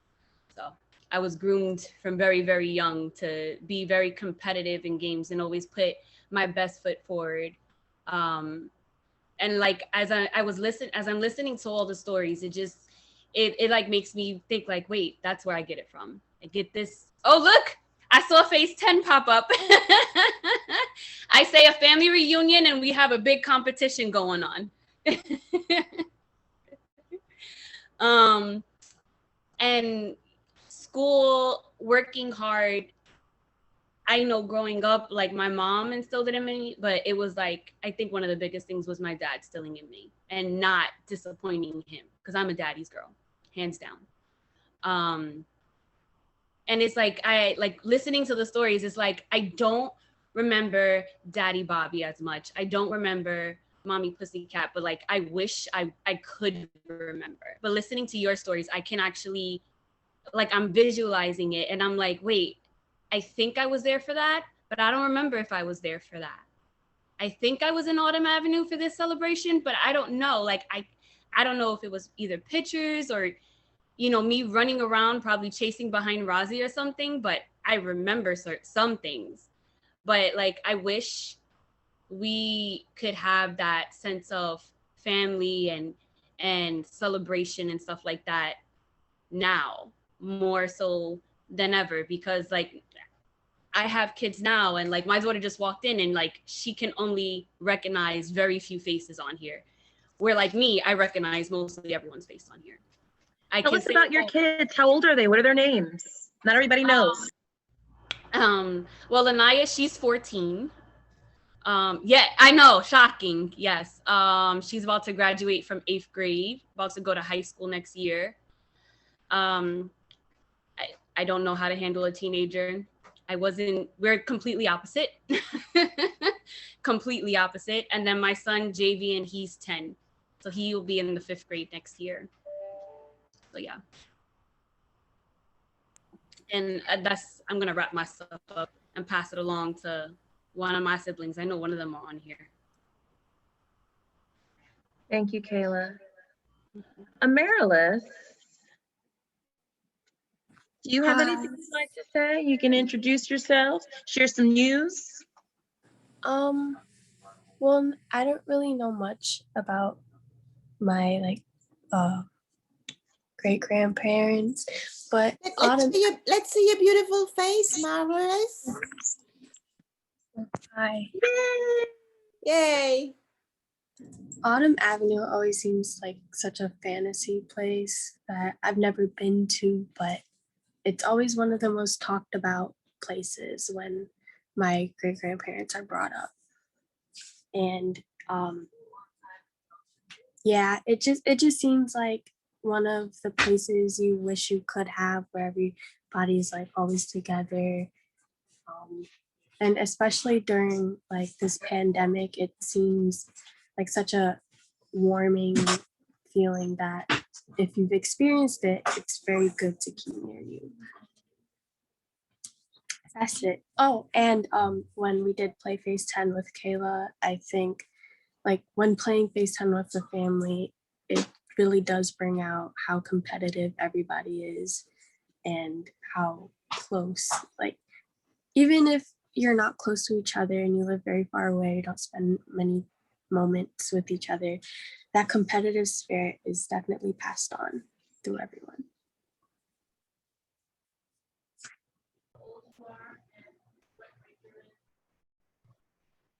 Rosie, you're muted. I'm so sorry. Thank you. Amaryllis, would you please tell us how old you are and what grade you're in and anything else that you have accomplished recently that you might like to share? I'm 15 and I'm about to go into the 10th grade. Accomplished? I haven't done anything really recent. Nothing like special. The last award I've gotten was 8th grade graduation from, I think, like the district attorney's office. I don't remember what it was for though. But it was special. I'm sorry, I have to brag. Go ahead and brag, Kayla. Sorry. The apple doesn't fall too far from the tree, just saying. Wonderful. Thank you so much for sharing, Amaryllis. Amaryllis, are any of your other siblings on? I don't want to skip them. Otherwise, I'll go on to Storm. I don't know if they're on. Joshua was on, but I think he may have fallen off. All right. Well, if he comes back and he'd like to share, he's welcome to jump on, okay? Storm, you're up next, darling. Thank you for sharing, Amaryllis. Nice, Amaryllis. I liked it. Wow. Y'all have children. And I'm 15 and I have grades. This is great. I feel so small compared to all of you. I'm like a little hatchling. I don't remember any of what you were talking about because I didn't exist for what you're talking about. Like, how do I explain it? I feel like I'm learning. I've met my great-grandparents through the memories that you all are sharing. Like I understand them as people. Like, I don't know them personally. I still won't because I just won't. but at the same time, I can see little bits of them in all of you, even the ones of you who which I am not particularly personally familiar. You all seem to be very close. I'm so glad that I have this family because, well, you guys are great. I don't need to tell you how great you all are because I feel like by now most of you know that. But just in case, because we all need to hear it sometimes. I love you. And if Mommy Pussycat and Daddy Bobby are who I have to thank that all of you are in my life, then I will thank them again and again and again. Thank you, Storm. That's lovely. So for those of Lovely, us that don't Storm. know, please tell Storm, us, I how can old are you? still What you. grade are you in? What's going on in your world? I said I can still Storm. She is all. stealable. I'm 15. I'm about to go into 11th grade. On in my life, like I'm kind of just existing. But you know what? I'll let you guys know if there's anything worth writing home about. Next year I'm gonna have to start looking for colleges. That'll be interesting. I'll give you guys an update on that if there's anything worth talking about the next time I see you.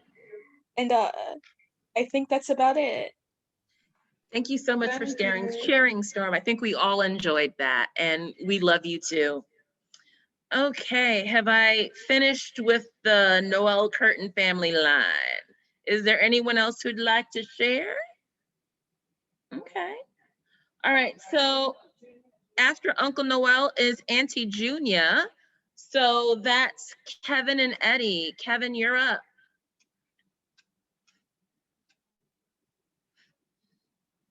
Kevin, darling, perhaps I've caught you by surprise. Eddie, if you're available, you can go ahead if Kevin's not ready. Y'all don't know the family order? Well, he may have gotten distracted or busy with something. Hey guys, you guys can hear me? Yes, we can hear you. Thank you. All right. Wow. Okay. Well, everybody was talking about Mommy Pussycat's baking, and that became evident to me based on how excited my mom would get when she would talk about Mommy Pussycat's black cake. So either she would leave New York and we would come back to Montreal, Canada. My mom would put away a piece of black cake in the freezer for safekeeping. And maybe cake keeps for a while, obviously, in the freezer. So a month later, after she thought she had eaten it all, I would go into the freezer and pull out something, and the jubilation on her face speaks volumes to the baking that Mommy Pussycat used to do, right? I remember black cake. I think I remember eating sweet bread. I just remember eating very hot, warm things that were delicious. And my mom telling me I shouldn't have too much black cake. So in regards to Mommy Pussycat, that was my one thought. In terms of Daddy Bobby, there's one story that comes to mind, and I'm pretty sure it's from the time he came up to Canada. And I just remember walking up to Daddy Bobby in awe, and I would just sit at him. He looked so tall, he was so big and like larger than life character. So I'm looking up at Daddy Bobby, and he's sitting down having a nice drink, okay? And I don't know if anybody ever knows, it's a green bottle, J&B whiskey, if anybody knows the brand. So I'm just sitting in awe looking at Daddy Bobby, and Daddy Bobby's looking at me. And he tells me, Eddie, you know what this JB stands for? James Bobby. And until I was older, I thought he was telling me the truth, but this is not what the liquor stands for.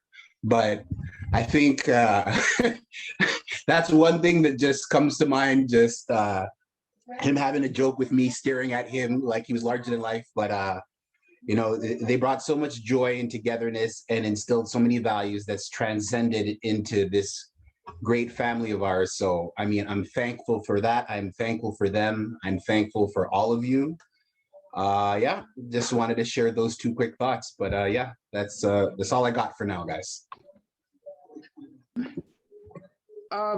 Eddie, I want to one quick correction. Okay. It was Brandy, and the J-E stood for, it was J and E.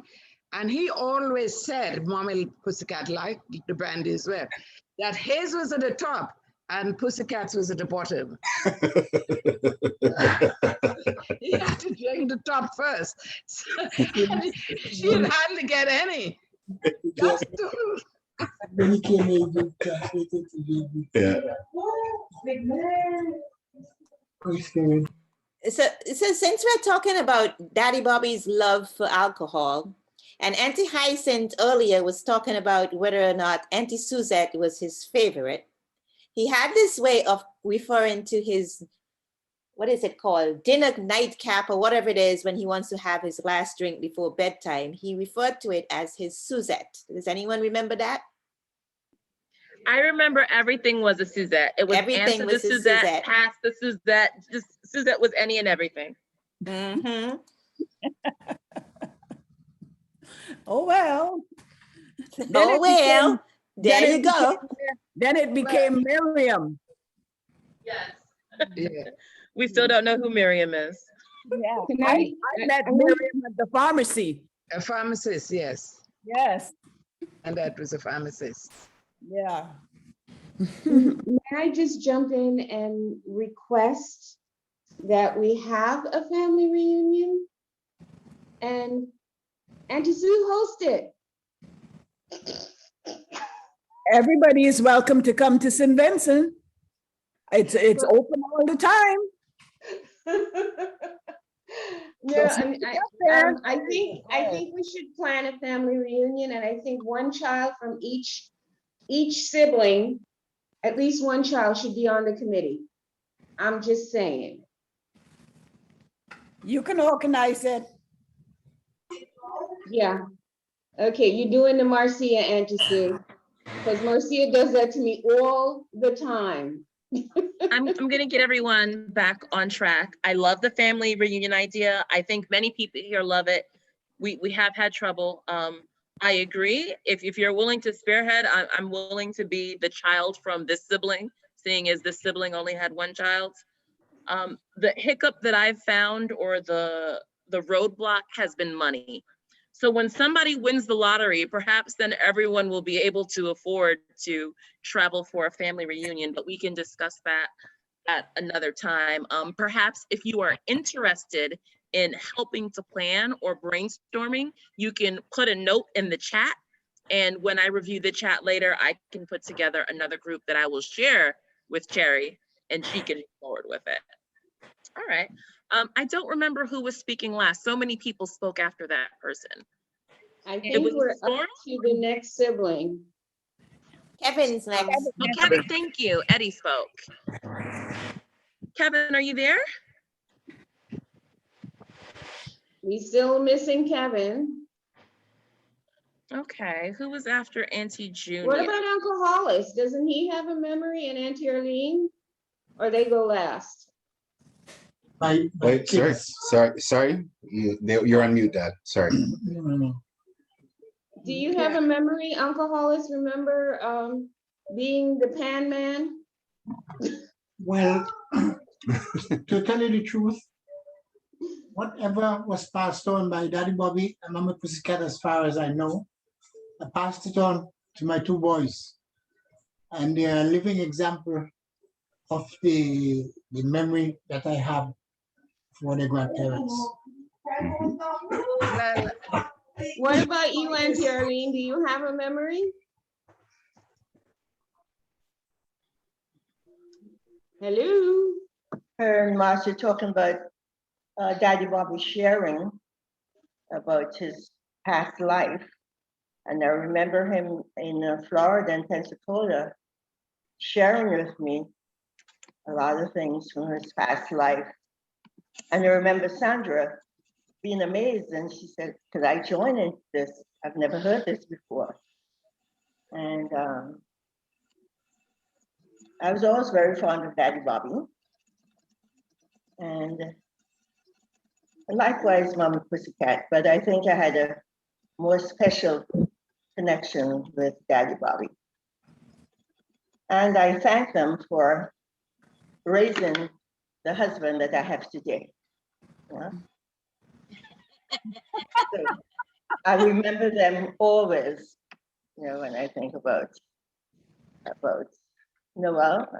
I thank his parents. That's it for now. Aw, that's nice. Is Zeke there? Is Zeke around or any of Auntie Sue's beside and It's Kevin? This is Tony again. Hi, Tony. Yeah. Can y'all hear me? Yes. Yeah, I have a request. After hearing all these stories about black cake and buns and all that, I need those recipes passed down because I don't want those things to disappear. Dad, I'm already working on it. So, okay. I need Dad. Yeah, I need those bakes. Okay, so then the next time you come over, we gotta make some bakes. Uncle Noel is the bakes anything else you king. can pass down. Okay. Anytime. Your dad is the king of bakes. Okay, Tony. We don't want those things to disappear. Yeah, but listen, it's by observation. So you get into the kitchen and see how your daddy makes the bakes. Mommy Pussycat never had any recipes. It all came from her head. So I can't give you a recipe from what she had. I can give you something that I observed and try it out. That's how we do in the West Indies. We don't go around with recipes. But you can show. Okay, so yes, I get. Can we have a video recipe then? We didn't have videos then. I do think now. somebody We gotta work. Right somebody now. took a video of me making bakes Right now. last year. Yeah. Yes. But you Ask see, your daddy. I learned to make bakes by watching my Pussycat. Yes, I just remembered what watch. she did, and replicated it. They can see. And sometimes you can come up with a better lot. So just look at what they do. Look at what we do. I had given Cherry the recipe for coconut tarts, but Cherry and Caroline, I think you all tried it at Marcia's one day, but I just do it or invent your own. Right. I will share the recipe that I wrote down for the black cake based on my conversations with Auntie Hyacinth and also how my mom made the black cake. And it is very close to how Mommy Pussycat's black cake tasted. So I have that written. So that's the only written recipe I have. And I will share it with, I'll share it with Kayla and Roz can circulate it in the group. I'm not sure who all the addresses are. So anyone can do it. But like Auntie Hyacinth says, it comes with just practicing it. You just do it and you keep doing it and you keep improving on it. And you might even make your own version of it. But it is a cake that I make once in a while. It's not an everyday thing. There's special ingredients that you might need from St. Vincent, but you don't have to have it. Like the Gunsalv's black wine, it doesn't have to be that. It could be any port wine. But you'll see it, and you'll see the comments in the recipe when I send it out. So what I'm hearing, really what I'm hearing is that I see you need to just kind of sort of get in the kitchen next time that Auntie High's cooking something, or Uncle Noel's cooking something, or Marcia when you're cooking something, and take the time to not only learn a recipe, but to also get to know each other a little bit better, get that relationship going a little bit further in the kitchen. I mean, I feel a trip coming very, very soon. So everybody might be getting a knock on the door from a 6-foot dreadlock man. all of you people who are speaking about these recipes and learning from example, I expect that you would like to be part of the committee that's planning this family reunion where we can learn in person. So, you know, just open Cherry out for a minute. All right, I see that Kevin Wilson is back. Yeah. Kevin, Yeah. it's your turn, my Sorry, everyone. I have some work being done here on the house, so I'm in and out. I've heard some of the conversations. I'm not sure if what Eddie said or where he spoke about. So I'm just going to give some random one-liner thoughts of everything regarding to my Pussycat Daddy Bobby. I'm not sure. I'm sure Eddie told a story about the James Bobby alcohol. Okay, I'm sure he told about that story. The Camel cigarette pack. Autumn Avenue. I mean, I don't know what needs more to be said about Autumn Avenue. My Pussycat's black cake. I mean, that was cherished more than gold. Crossing the border with that in the car was crazy. My mom would just, I remember my mom would say, oh no, nothing to declare, nothing to declare. But she would have that black cake in a spot away, making sure nothing can happen to that thing. What else? Just family holidays, when we can take that, you know, an 8-hour trip down, spend like 12, 14 hours and take an 8-hour trip back up. So any like weekend trips. And when we got there, I just remembered the organized chaos in the kitchen. Pussycat, Auntie Hyacinth, Auntie Patsy would drive over. My mom would just be in the kitchen, Dutch flying, ingredients flying, magic everywhere, and all of a sudden, supper would just show up. Gained like 10 pounds every trip down. One memory that I do have is kind of special because it's when my Pussycat and Daddy Bobby actually came up to Canada, and we went downtown, and just my Pussycat Daddy Bobby just looking around, and it was back then, like, you're too young to realize it, but I think they really appreciated what they were able to experience from their children and their children's children, just being in different parts of the world. I mean, look at the family we've got. We're everywhere, right? Some people know each other more than others, but if you think about, you know, I don't think when Daddy Bobby and Pussycat first came to the States, they realized that, you know, we're gonna have grandkids who are, you know, out in Asia, up in Canada, learning another language. You know what I mean? So when they were here, they're looking around and they had like a smile on their faces. They're looking around the different parts of Montreal.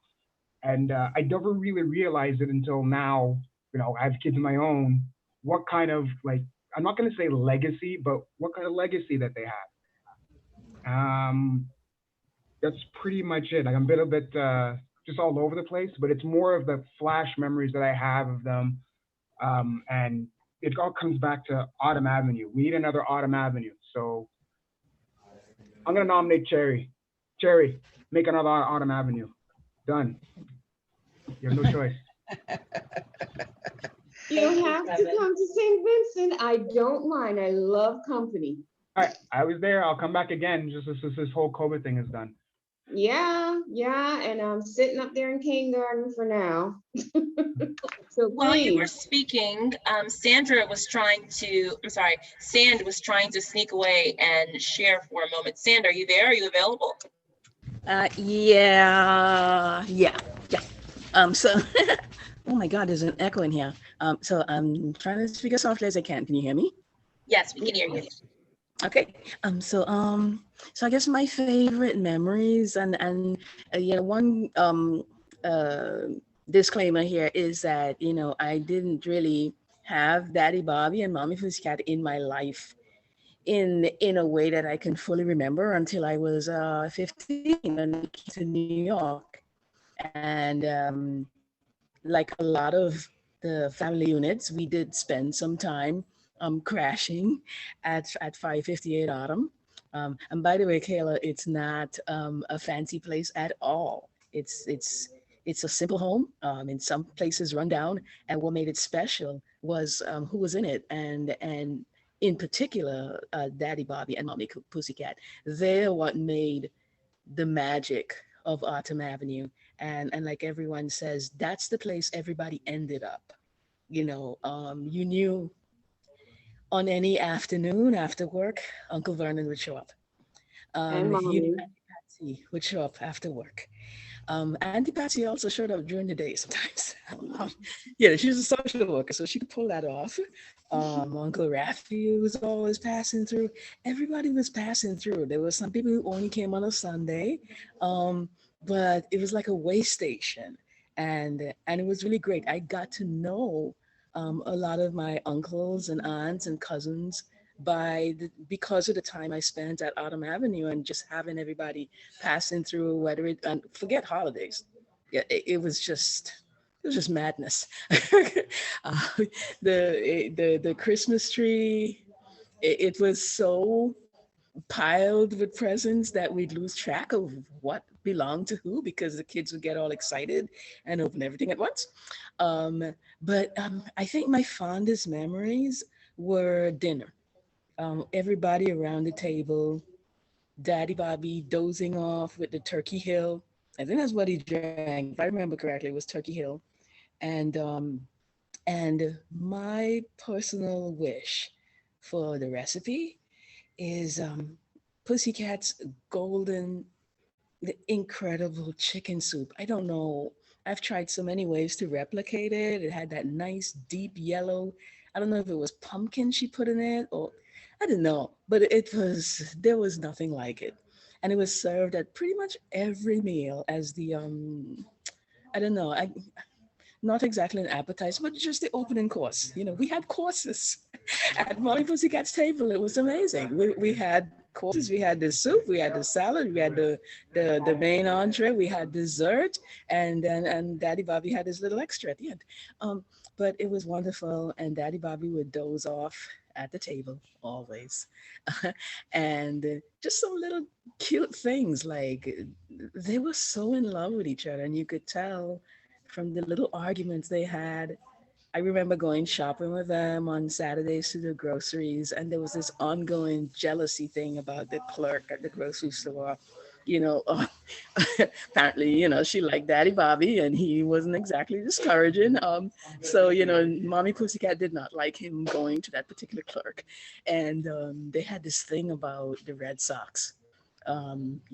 Apparently, whenever Daddy Bob was in the mood, he wore Red Sox, and that was their way of communicating that there was going to be, some bed games that night. So we'd call it the Red Sox night. We'd take a peek and see whether he was wearing the Red Sox, and then everybody would know it's Red Sox night. But yeah, I had very fond memories. Unfortunately, that time with them was just too brief. Like I said, it was the latter part of my teen years, and by the time I was an adult, they had moved away to Florida, and that's when their health began declining. But really, if you did not know them, you really missed out. But like I said to Kayla, they live in you. You do things like them without even knowing it. Your mannerisms. You see them in the mirror, even though you may not realize it. So I thank you. I thank you very much. And Daddy, I have a special thank you to you. You mentioned this earlier. I caught you said something about there's enough sand on the beach. So I put this note, but I think I misdirected the note. Thank you so much, Daddy, for taking us to the beach on Saturdays. That was really wonderful. Nobody told you were taking sand to the beach at the time. But thank you so much for that. You're amazing. You've always put fun into the parenting. I think you got some of that from your dad and your mom. In love and fun, and always believing in your kids and knowing what they can do. So thank you very much. Thank you, everyone who is manifesting the spirit of Bobby and Pussycat. Just continue to live up. And I need to know what was in that soup.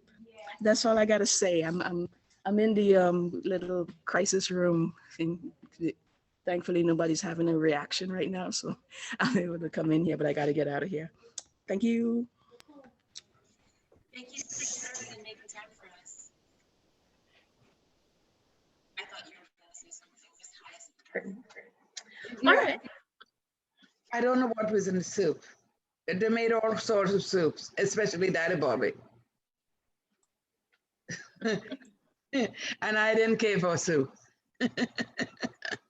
Okay. Yeah. Well, Uncle Vernon's Adrian isn't present, and Auntie Shirley's Otis and Diane are also not present. Uncle Ronald and his children are not present.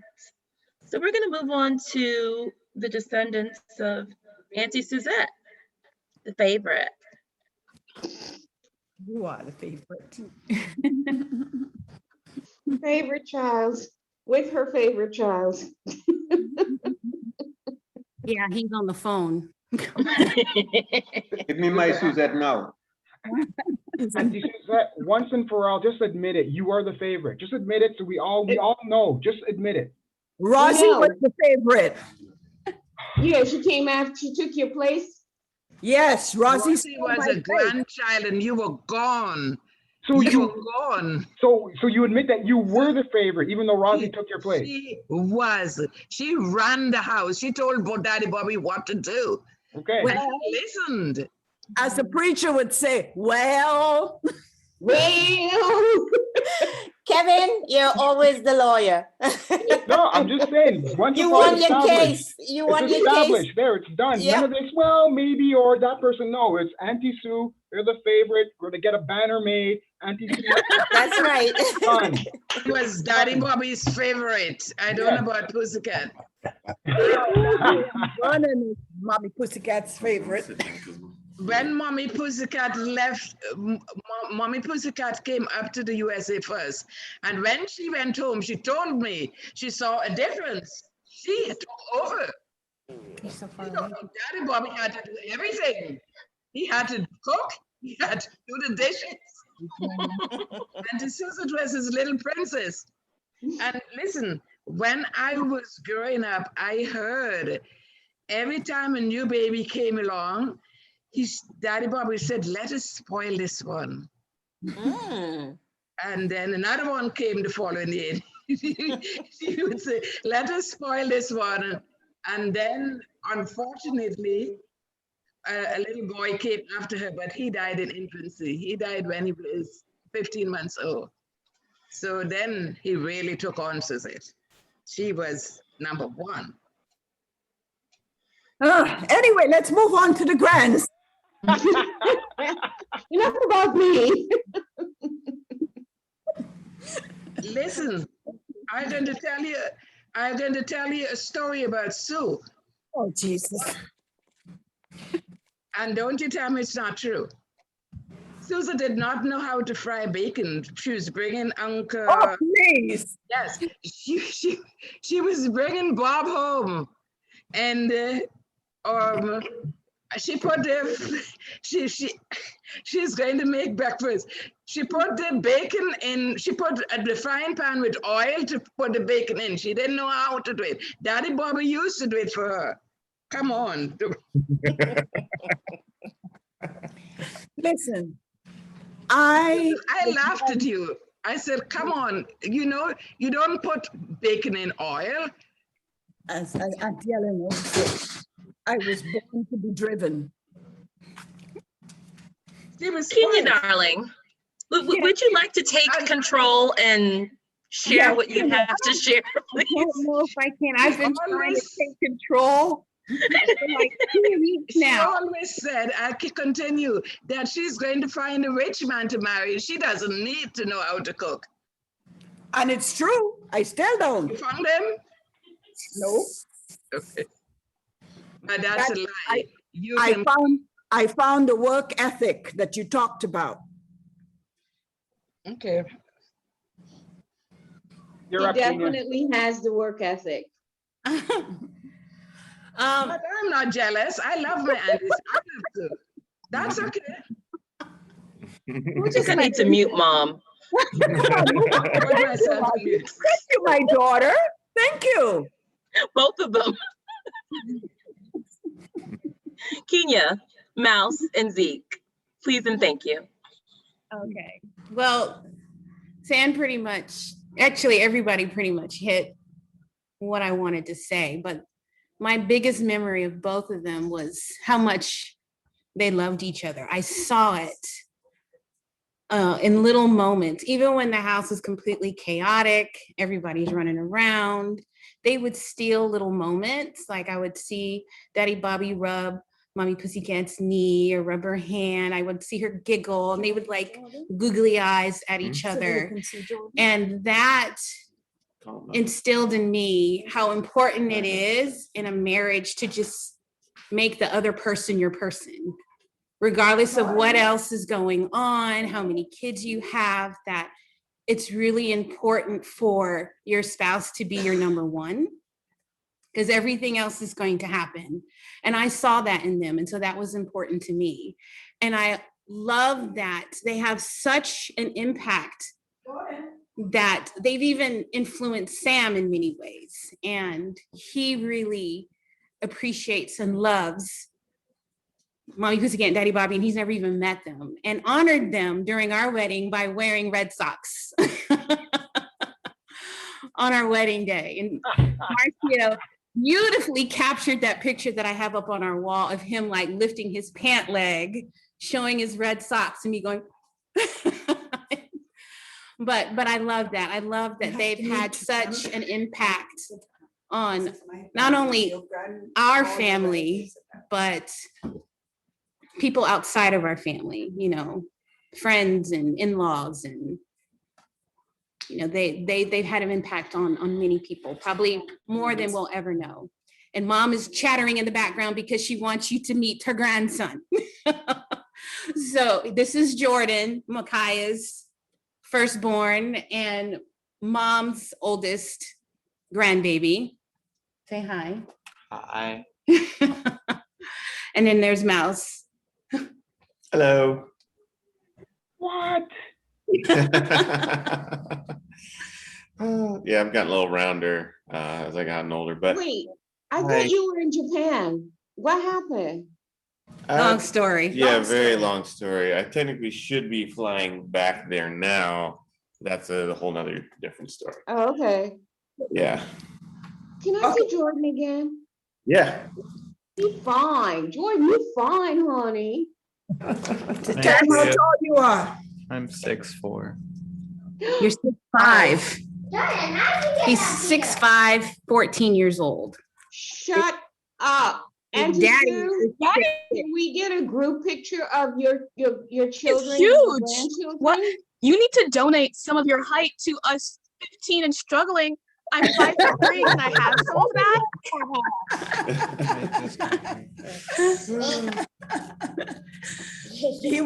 He wears size 14 shoes.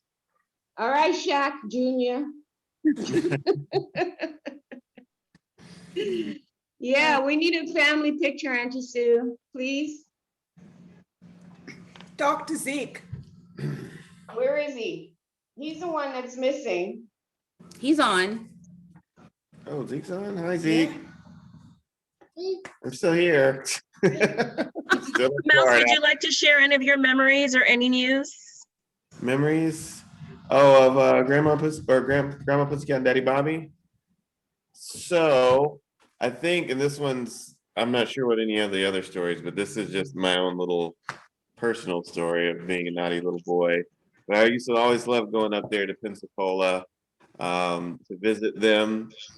The wee little thing, probably like 4 or 5 years old from what I remember. And so it's like those very foggy, faint memories.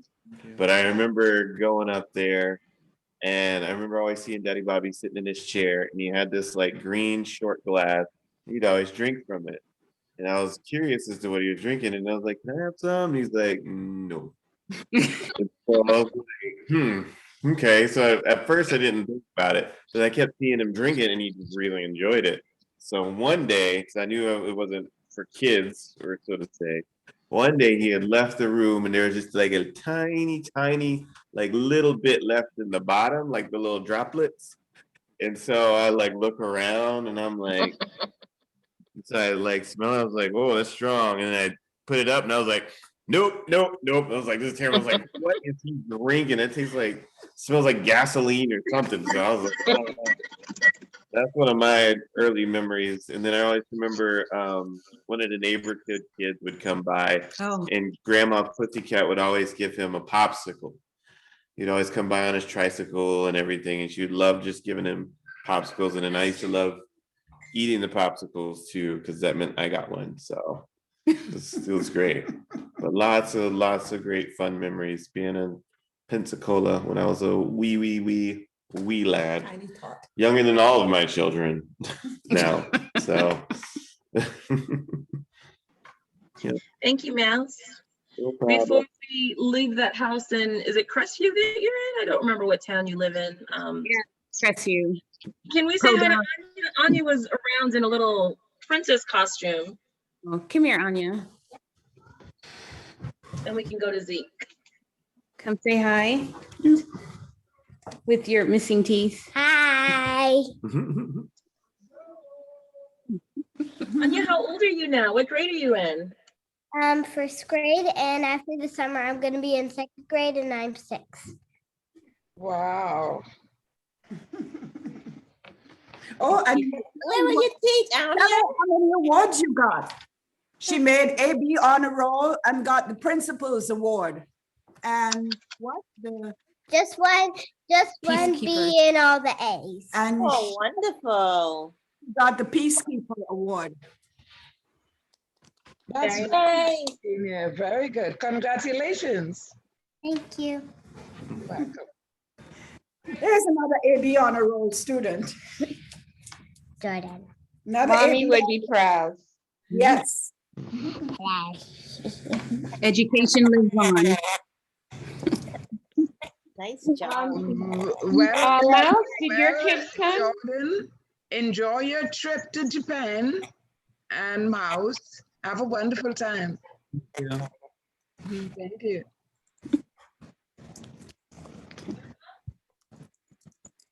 I think Zeke's up next. Am I up? Yeah, we can hear you, Zeke. Awesome. I'm kind of curious if I'm actually the last person as well.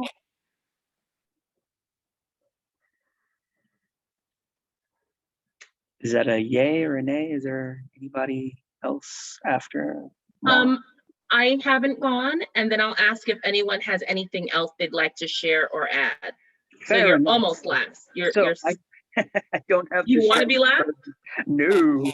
Oh, okay. I don't want the stress and burden to have the closing words and the most poetic and the most prophetic. Gotcha.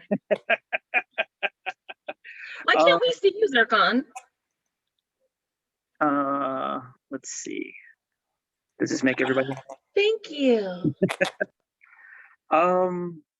So I mean, yeah, everybody said such beautiful things, such wonderful things. One of my favorite memories of the both of them was the 50th anniversary. It was beautiful in a lot of ways. You know, everybody was there. But kind of piggybacking off of what Kenya and others have said, the love that they shared. And I would go a bit further. It extended not only between husband and wife, but it was the family, everybody that was there. The level of just compassion,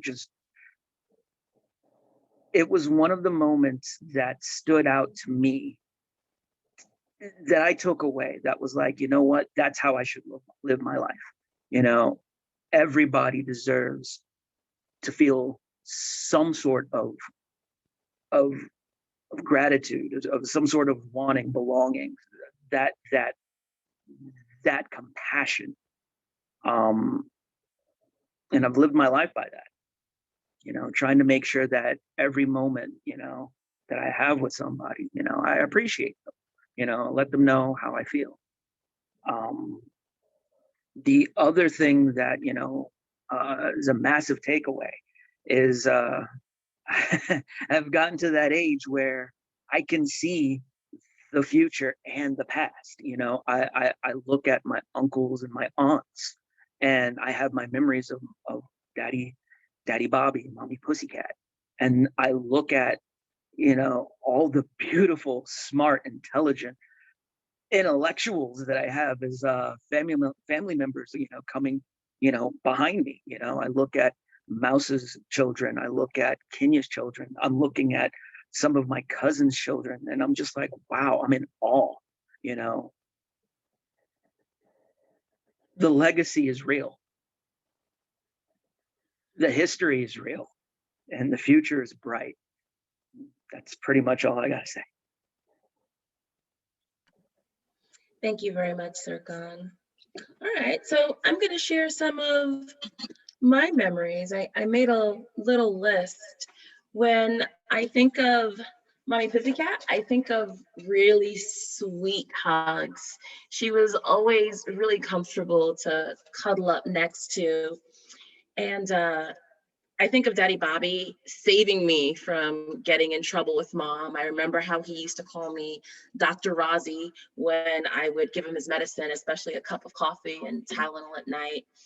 I have a really strong visual memory of the two of them baking in the kitchen. Unfortunately, I don't remember Mommy Pussycat's food or her baking. I think by the time I came along, those days weren't her greatest and she wasn't doing as much cooking and baking then. But I remember him having a big bowl between his legs at the kitchen table and he'd just be stirring and stirring. I remember going in the city line with him and going into the liquor store and picking out his liquor. I remember such happiness and comfort and family at Autumn Avenue. And you all talk about Autumn Avenue as a place that you went to, but that was my home. I grew up with that and everyone came to where I was, and I just thought that's what family was and would always be like, and I miss those days. And to my sweet Auntie Sue, who tells me that I stole her father from her, please do not feel sorry for her because she stole them back. She stole them back and she took them to Florida away from Autumn Avenue. So I suppose all is fair. For some of the others who have left us, when I think of Uncle James, one of the things that I remember clearly is riding in the back of his station wagon with Julie back before they had all these laws about seatbelts and stuff. When I think of Auntie Patsy, I think of her high heels that I like to sneak in and pretend and wear that she would always tell me not to, and playing in her hair. When I think of Auntie Junia, I think of the fresh bread that she used to bake when I visited in Canada. When I think of my Auntie Shirley, I think of her sweet and gentle nature, which was true to the very end. I think of Michael as the beautiful angel whom I never met. I remember my Auntie Felicia, and I think of her on Sunday afternoon, sitting quietly, pretty much keeping to herself and being kind to me. I think of my Uncle Rafi, who was always in and out of Autumn Avenue, quite often fixing things and greeting me warmly. When I think of Giovanni, I have no idea why he insisted on calling Julie and I crazy girl, but I remember our happy little chases around the house when he would try and catch us. It was like a fun game that we played. Julie and I were smart back then. We didn't like kisses from yucky boys. I miss his energy. You know, finally, my dad, Carlton, he was like a walking history book with an opinion on politics, foreign and domestic. He knew a lot about everyone. And anytime you asked someone or you asked him what he thought of someone or a topic, he'd have an answer for you. And today I think of him and I remember that he told me, and he told me this often, and he even told me this in his final days, a couple of weeks before he passed, what an honorable man and a gentleman my grandfather was. He told me that in this world, there were not many men like James Edmund Kirton. I am thankful for growing up with Mommy Pussycat and Daddy Bobby, for all of the lessons and the love that they instilled within me. So much was happening. There was so much learning and absorbing that I wasn't even aware of as it was happening. I didn't know how fortunate I was on learning. So I'd like to thank you all for joining us. And I'd like to ask if there's anyone who would like to share anything else before I share some closing remarks and a little prayer. Does anyone have anything else they'd like to say? Sherry wanted to see my children real quick. So oh yes, please share. Call them. Hold on, here they are. Say hi, you guys. Hi. Introduce yourselves. What are your names? How old are you? My name is Javian Isaiah Descafano, and I'm 10. My name is Anaya, and I'm 14. Wonderful, thank you. It's great to see you. I haven't She's seen a either of mini you in a long Kayla. time. She looks like oh my God! Can we get a look at So her again? you can't. It's like, okay. So with her and my sister, you can't say those things to them. Oh. They don't look like me, even though they look like me. They look like themselves. They're their own person. Yeah. Well, Tony's genes are very strong, and there are Yep. 3 beautiful young ladies that look alike. like She also reminds me, I'm not saying she looks like anyone, but she also reminds me of Ezzy, Kayla. Oh, good. You cleared the room. She's like a sweet combination of you and Ezzy. Yeah. Tell her we're sorry, but we're not sorry. She's used to it. I know. She gets upset when people question if I'm her sister. She's like, no, that's my mom. So yeah. They said they like your hair. I just read it. She said thank you. On send.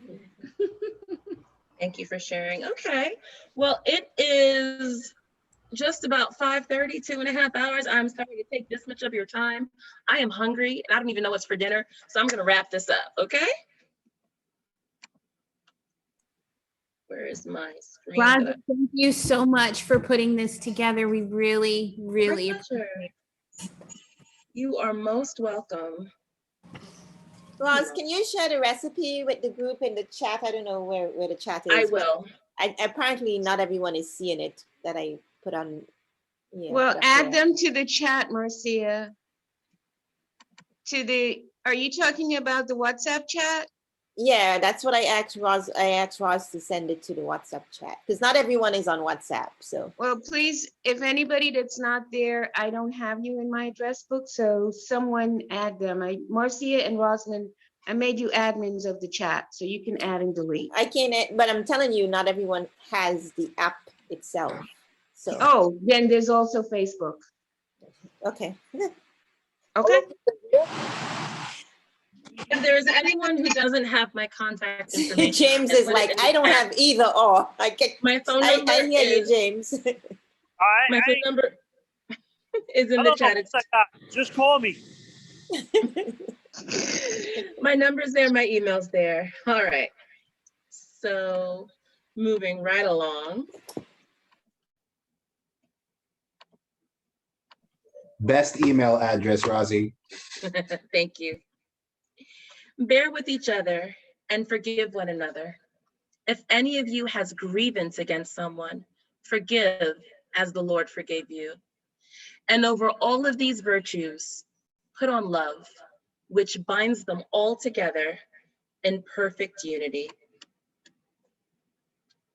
Lord, our heart's desire is to live in harmony and unity with each other.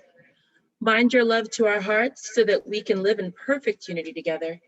Teach us to care for our family members and forgive others for their mistakes.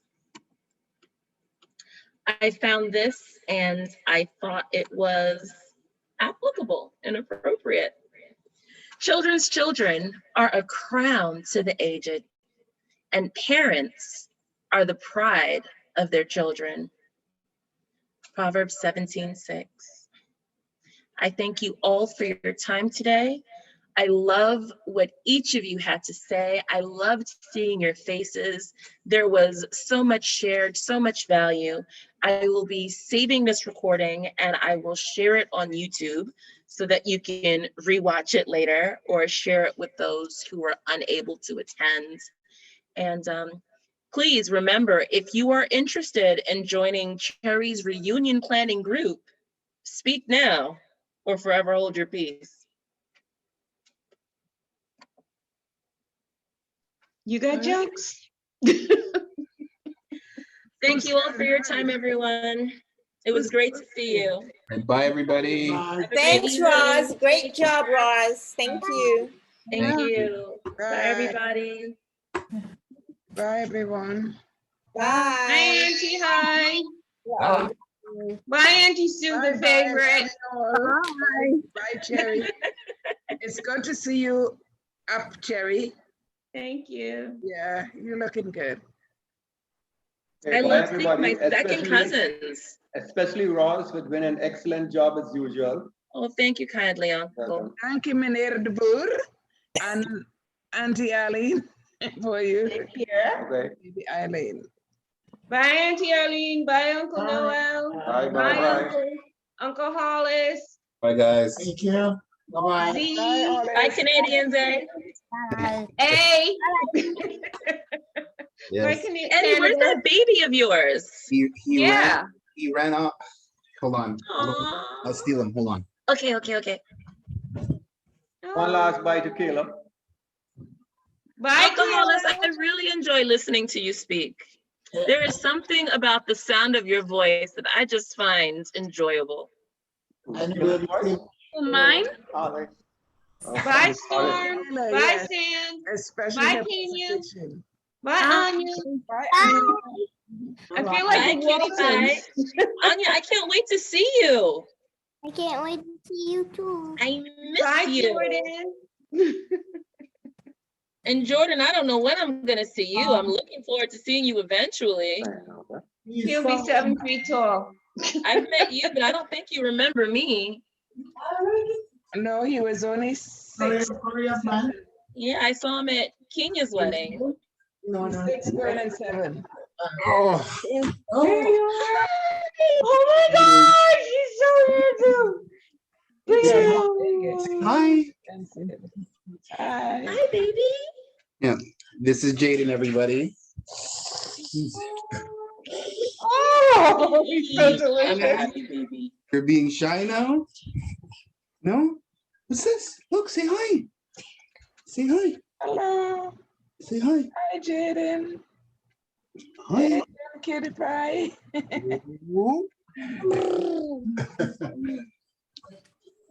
Yeah. Jaden. Oh, yes. Wait till I Say hi. Visit everyone. Say hi.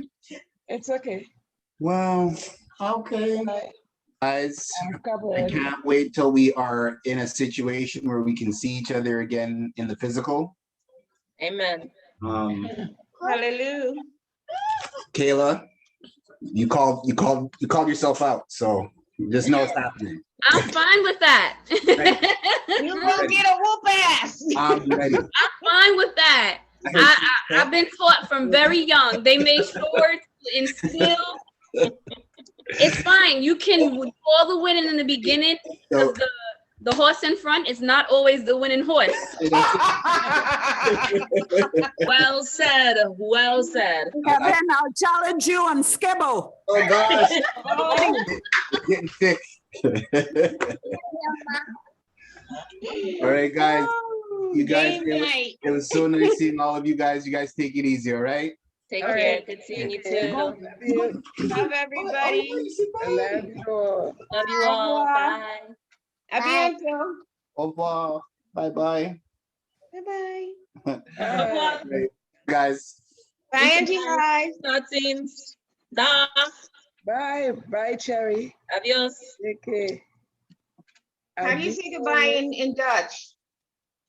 Da. Da. Da? That's it? Okay, da. Da. A long Da. Put some phlegm in it. Da. Da. Da. Da. Da. There you go. Okay. Nah.